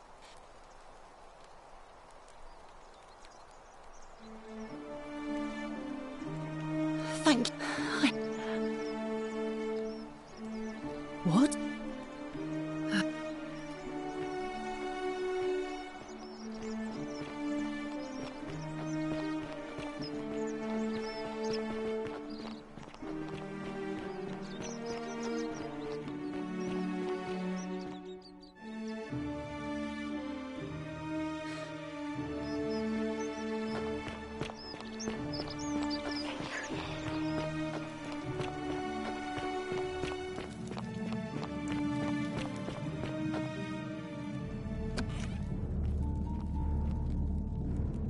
Stop.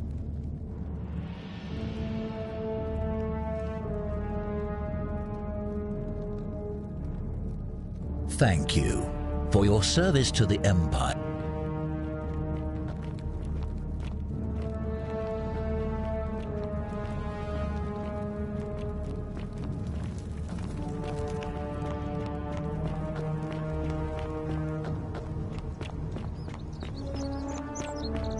Wonder how much one of these statues is worth on the outside. Shh, I'm hiding.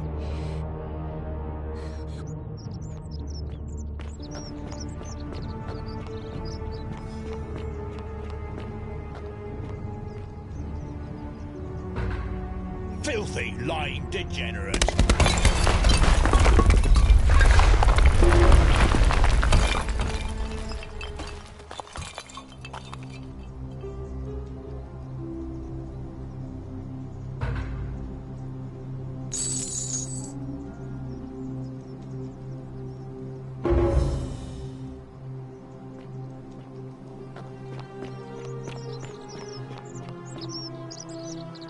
You there?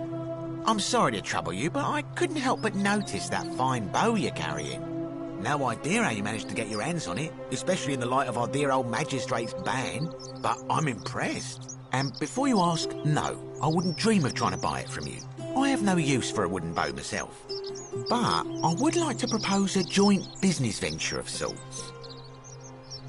Tell me, do you have any idea how people here end up as golden statues?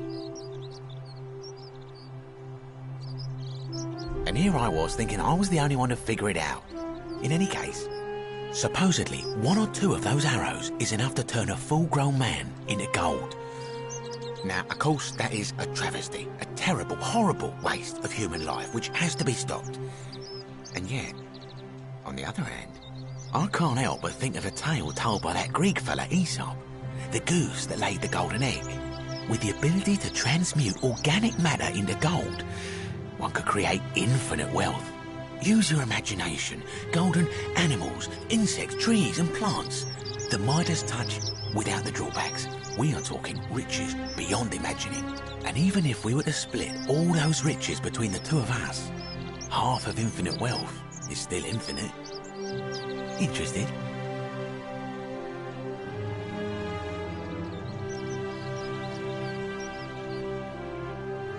Look, I might have skimmed over that one, but don't be so pedantic.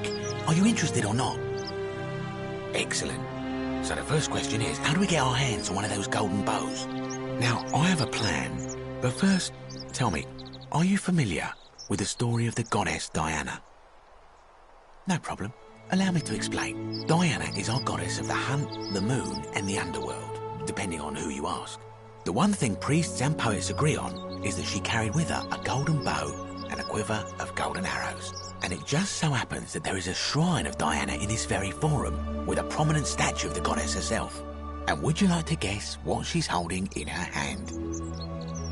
Precisely. I can't tell you how many hours I've spent in that temple staring at it, trying to figure out how to retrieve it without breaking you-know-what. Oh, gods, no. If you tried that, we'd all be dead within moments, I'm sure. No, here's what I propose. You give your bow to me, I cover it in a thin layer of gold leaf, and we create a replica of a golden bow. Then, you enter the shrine, extinguish the braziers, and under cover of darkness, swap out the fake for the original. It's not theft exactly, it's more of a trade. But make no mistake, this is a dangerous path, and there's no way of knowing where it will lead. But in my experience, all the best adventures begin with a risky first step. Now, you must have questions. Ask away.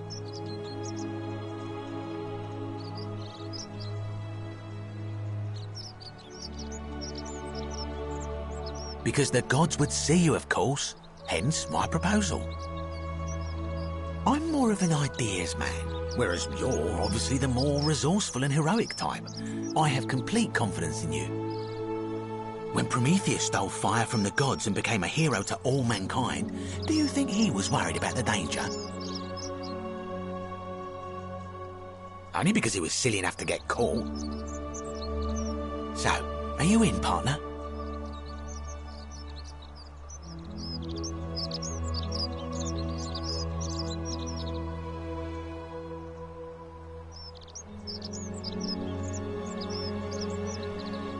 Wonderful. Now, if you'll hand over your bow, I can get started applying a layer of gold leaf. This is a quality weapon. Now, bear with me for a moment. And here we are, a gold leaf bow.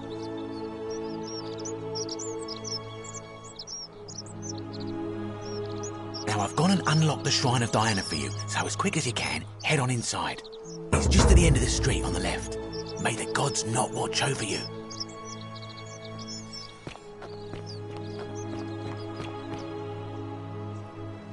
You took care of him? An accident? So, it's over? Oh, God. It's such a relief. I really thought we were all going to die. I do have a question, though. That shrine, the one I was going to hide in, did you know it was going to collapse?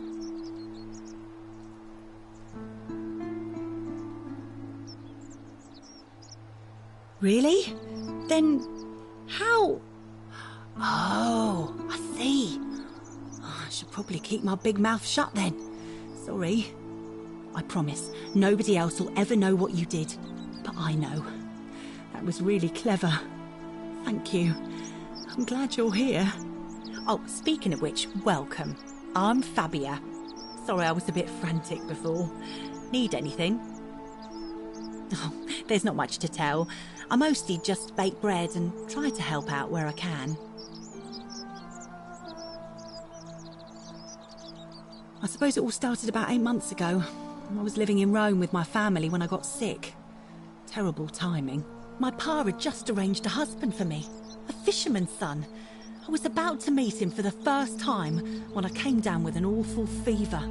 I spent the next week in bed. Pa paid priests to make offerings to Asclepius, a white rooster, then a goat. But nothing worked. In the end, they decided I'd do better outside the city. Clean air in the countryside would do me good, they said. But after about a day in a carriage on the Appian Way, I was getting worse, not better. I remember closing my eyes for a bit, and I guess I must have fell asleep, because when I opened them again, I was in a forest by a river. I suppose the driver took off with his fee and left me for dead. Can't say I blame him. I wouldn't have wanted to catch what I had either. Anyway, I went searching for help, stumbled across the trapdoor temple, and here I am.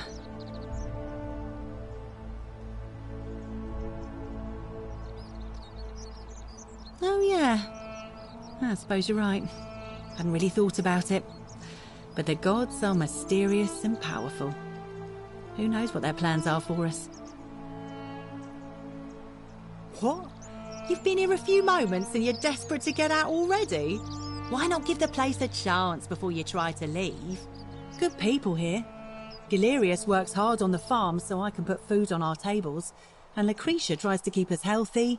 My friend Georgius is always mending our clothes, and Virgil makes sure these old walls don't fall down around us. Well, he does his best. I'm just saying, there are worse places you could live out your days.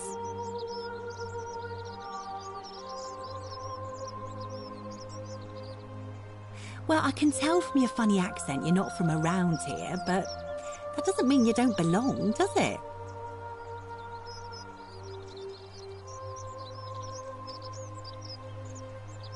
Oh, I try not to worry about it. I mean, if people are nice to each other, we won't have anything to worry about, will we? Thanks. And I like your teeth. They're so white. And your clothes. Oh, I bet my friend Georgius would like to get a look at you. And I'm sure he'd love to chatter about the Golden Rule with you too. He'll be just across the forum in his shop.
Terrible shame, that is.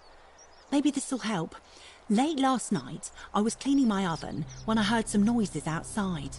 The forum's usually dead quiet at that hour, so I came out to see what was going on. To be honest, I thought maybe poor old Dooley had got out of his cell and was snooping around again. So I put my head out and saw someone in front of Virgil's shop. I couldn't tell who. It was too dark. I called out to them, but they just turned and ran off without a word. All I remember is they ran past a lit torch and the light glinted off something metallic. Armour, I think. So I suppose it could only be one of three people. Horatius, Domitius or Rufius. I hope that helps. All right.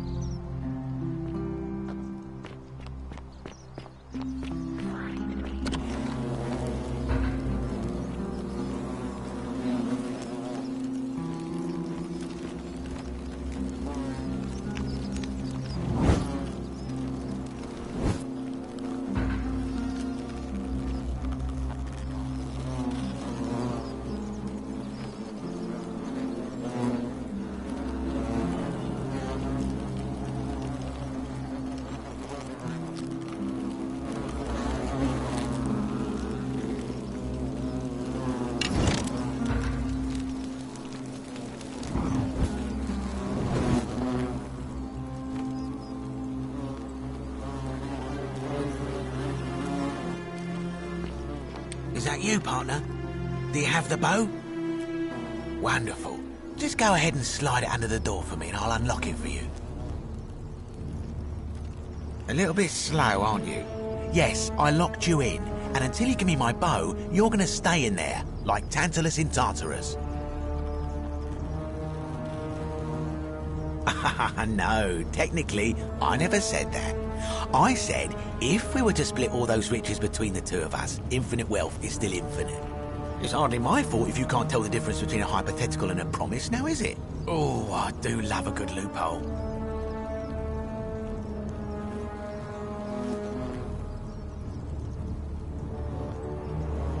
not a very effective threat, is it? See, your first problem is you're in there, and I'm out here. Your second problem is the Golden Rule. What are you going to do? Kill us all? It's an empty threat. The bow, now. And don't even think about giving me the fake one. I'll recognise my own handiwork.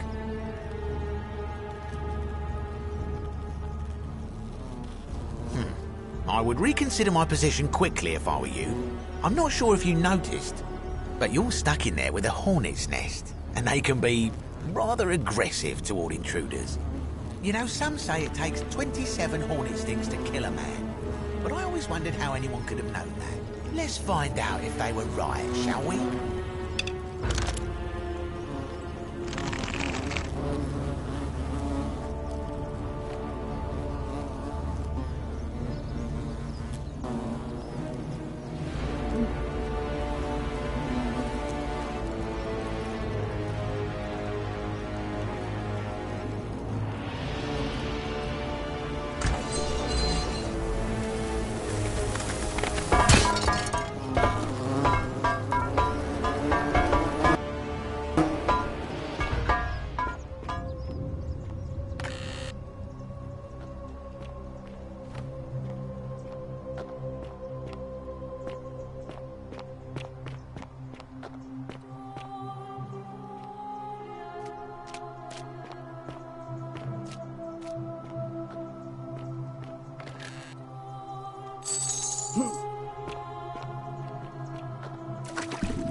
My beloved Galatea, I write this so that one day, when we're finally together, you will understand what I've done and why I had to do it. The others will call me mad or a monster, but I don't care what they think. Everything I'm doing here, I'm doing for you. I'll start at the beginning. Soon after my arrival here, as I walked down a corridor lined with golden statues, I thought I heard a whisper behind me. A rasp of air, as if vocal cords of metal strained to say a word or two. I tried to dismiss the idea, tried to concentrate on my work as the city's medic, but that tortured whisper haunted me. Weeks later, in the hallway to the bathhouse, I heard it again, and found myself drawn to the statue of a Roman woman wearing a stola. Her face was contorted with anguish and fear, and, disturbingly, it was as if she was looking right at me. As I walked past her, I heard that strained whisper again, and turning back, I discovered that, even though I had moved, she was still looking right into my soul. That was when it dawned on me. This was no statue. This was a woman trapped within that golden prison.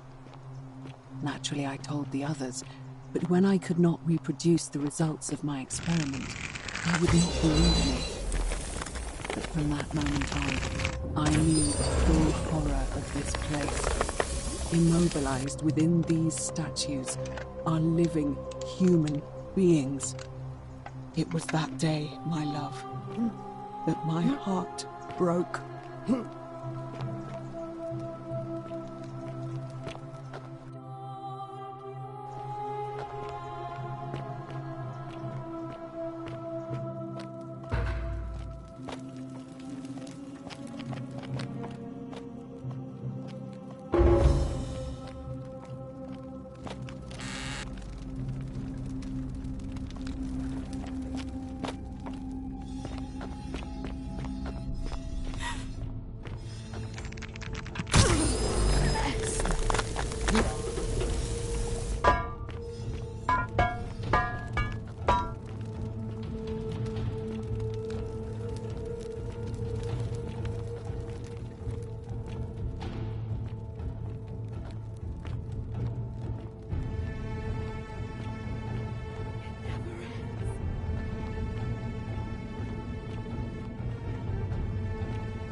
Let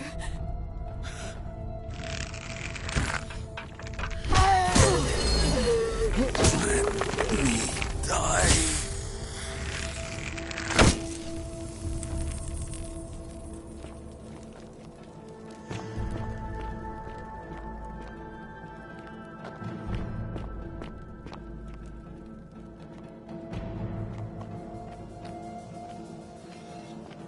You're not supposed to be here.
My beloved Galatea, after I learned the terrible truth about the golden statues, I wandered the city as if in a nightmare. What must life be like for these poor souls, entombed in gold, but kept alive somehow? Trapped in their own personal Tartarus, consigned to eternal torment, too horrific for any sane mind to comprehend. I tried to offer them what small mercies I could. I began to talk to them, to keep them company. I'd imagine backstories for them, give them names, and tell them of the world, of the histories and stories I'd learned as a child. As the others became more concerned by my charity, I sought solitude from them, preferring the company of my tormented charges. Discovering a way into the abandoned palace, I began to spend my days walking its halls and sharing with its occupants ancient tales, my mind turning to those of Apollo and Daphne, Perseus and Medusa, and Pygmalion and Galatea. Pygmalion, the sculptor who fell in love with a beautiful statue, and who, praying to Aphrodite for aid, discovered that his beloved Galatea had come to life. It was then that I heard you whisper to me, Galatea. Forgive me. I know that is not your real name, just one I have borrowed from a story. But when I turned to look at you, I saw the most exquisitely beautiful woman I have ever known. Your face, forever frozen in a look of haunting sadness. Our meeting gave me new purpose, to free you from your golden prison, so that I might one day hear you speak, not just whisper your true name to me. So I gathered tools for the long and difficult task ahead, barred the doors to this place, and set to work.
help us.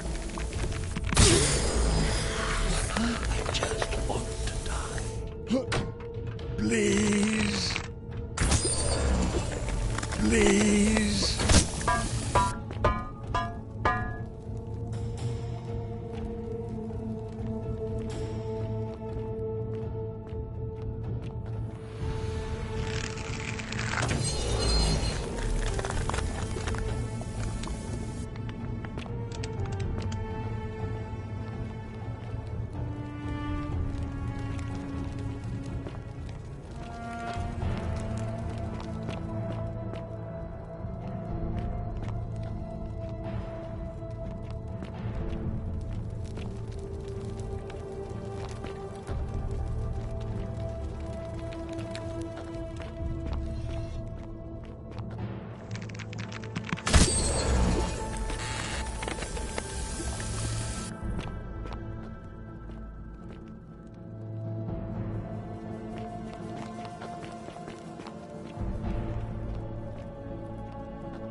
My beloved Galatea, my attempts at freeing these souls from their golden prisons have not been going to plan. My first charge was a Greek woman who I called Iodame after the Athenian turned to stone by Medusa. Drilling through the gold that encased her, I was vindicated by the discovery that beneath half an inch of gold, which is so rigid it must be some kind of alloy, was living flesh. Unfortunately, this golden alloy seems to have fused with her skin, so removing it exposed the sinew and muscle beneath and appeared to cause her great pain. At first, I braced myself, expecting that inflicting such pain would break the golden rule, and yet, somehow, it did not.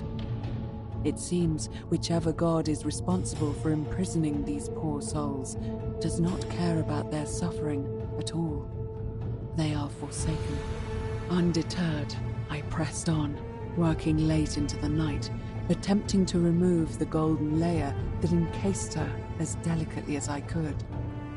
Eventually, I was able to free most of her body, but when I released her from her restraints, her first act was to lunge for my throat, clawing at me with all her strength and those sharp metal talons. This was my thanks for trying to save her. Whatever possessed Iodame to attack, she was clearly not a suitable subject for my experiment, and I was forced to lock her inside an isolated wing of the palace and bar the door.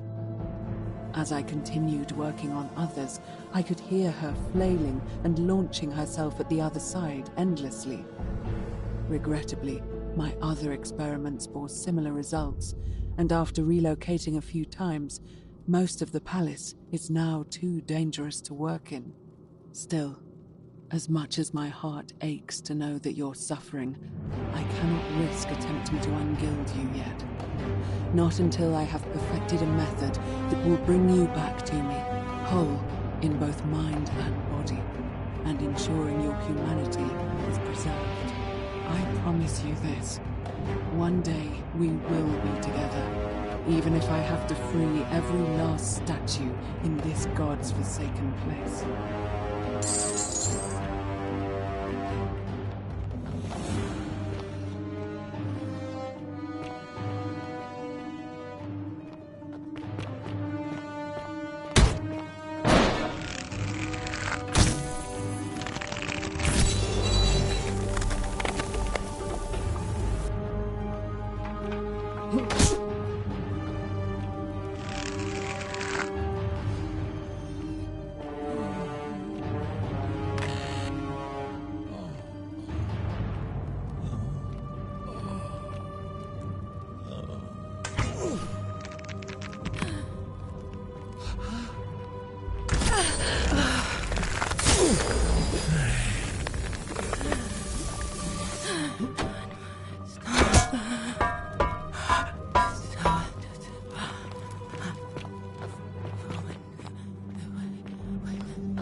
And you must be the wretched snake who broke into my palace and disturbed my experiments. And, worst of all, look at what you made me do to her. This never would have happened if you just stayed away. You're going to pay for that.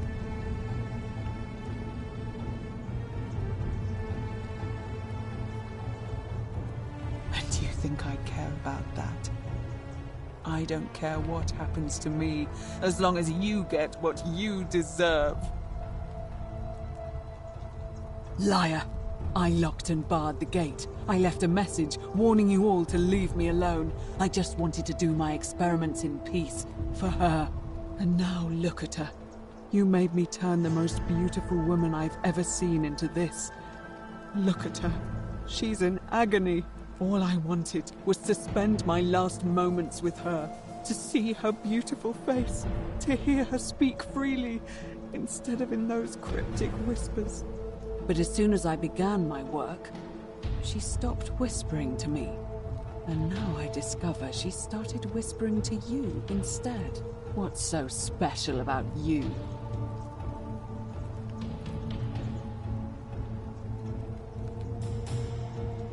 What do you mean, the same voice? Yes. I remember when they used to whisper to me. They did sound similar. I just thought it was because all voices sound the same when they whisper. But now that I think about it, they were all benevolent and seemed to share a common knowledge. But if these bodies are mere conduits for that one voice, then this body is nobody. And everything I've done here was...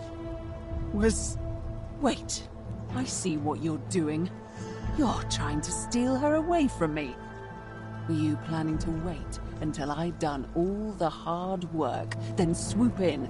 Is that it? Liar! You tried to steal her away from me, and now look what you made me do. Give me one good reason why I shouldn't peel you, too. What? What are you talking about? Wait. So you're saying you weren't coming for us? So I did all this. I ruined her. For nothing. What have I done? Oh God, I feel sick. I can't bear the thought of her being like this. And in so much pain. It's the air coming into contact with her flesh. It's agonizing for them. But the only way to fix it will be to break the golden rule and let it run its course. At least that way she'd be golden again, and we'd be together. All it would take is one little cut.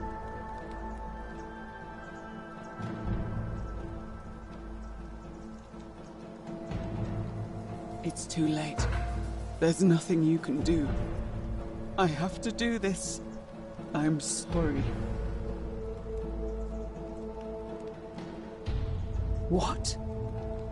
How? Really? I'm not sure I believe you.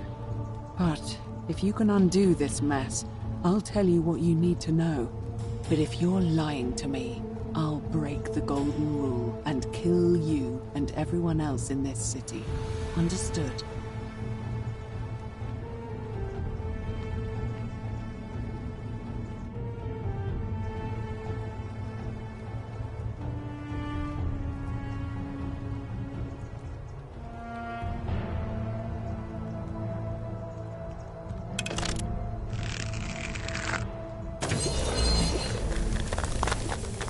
You did it. You took away her pain. I don't know what to say. Thank you, thank you. I swear I will never harm her again. I swear it. I'll stay here to keep her company.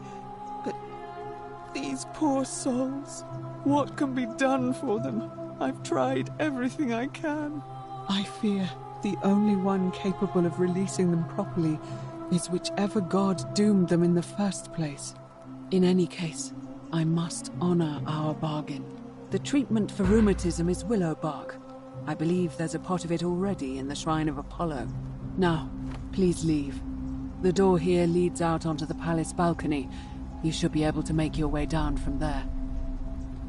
Go, and never return.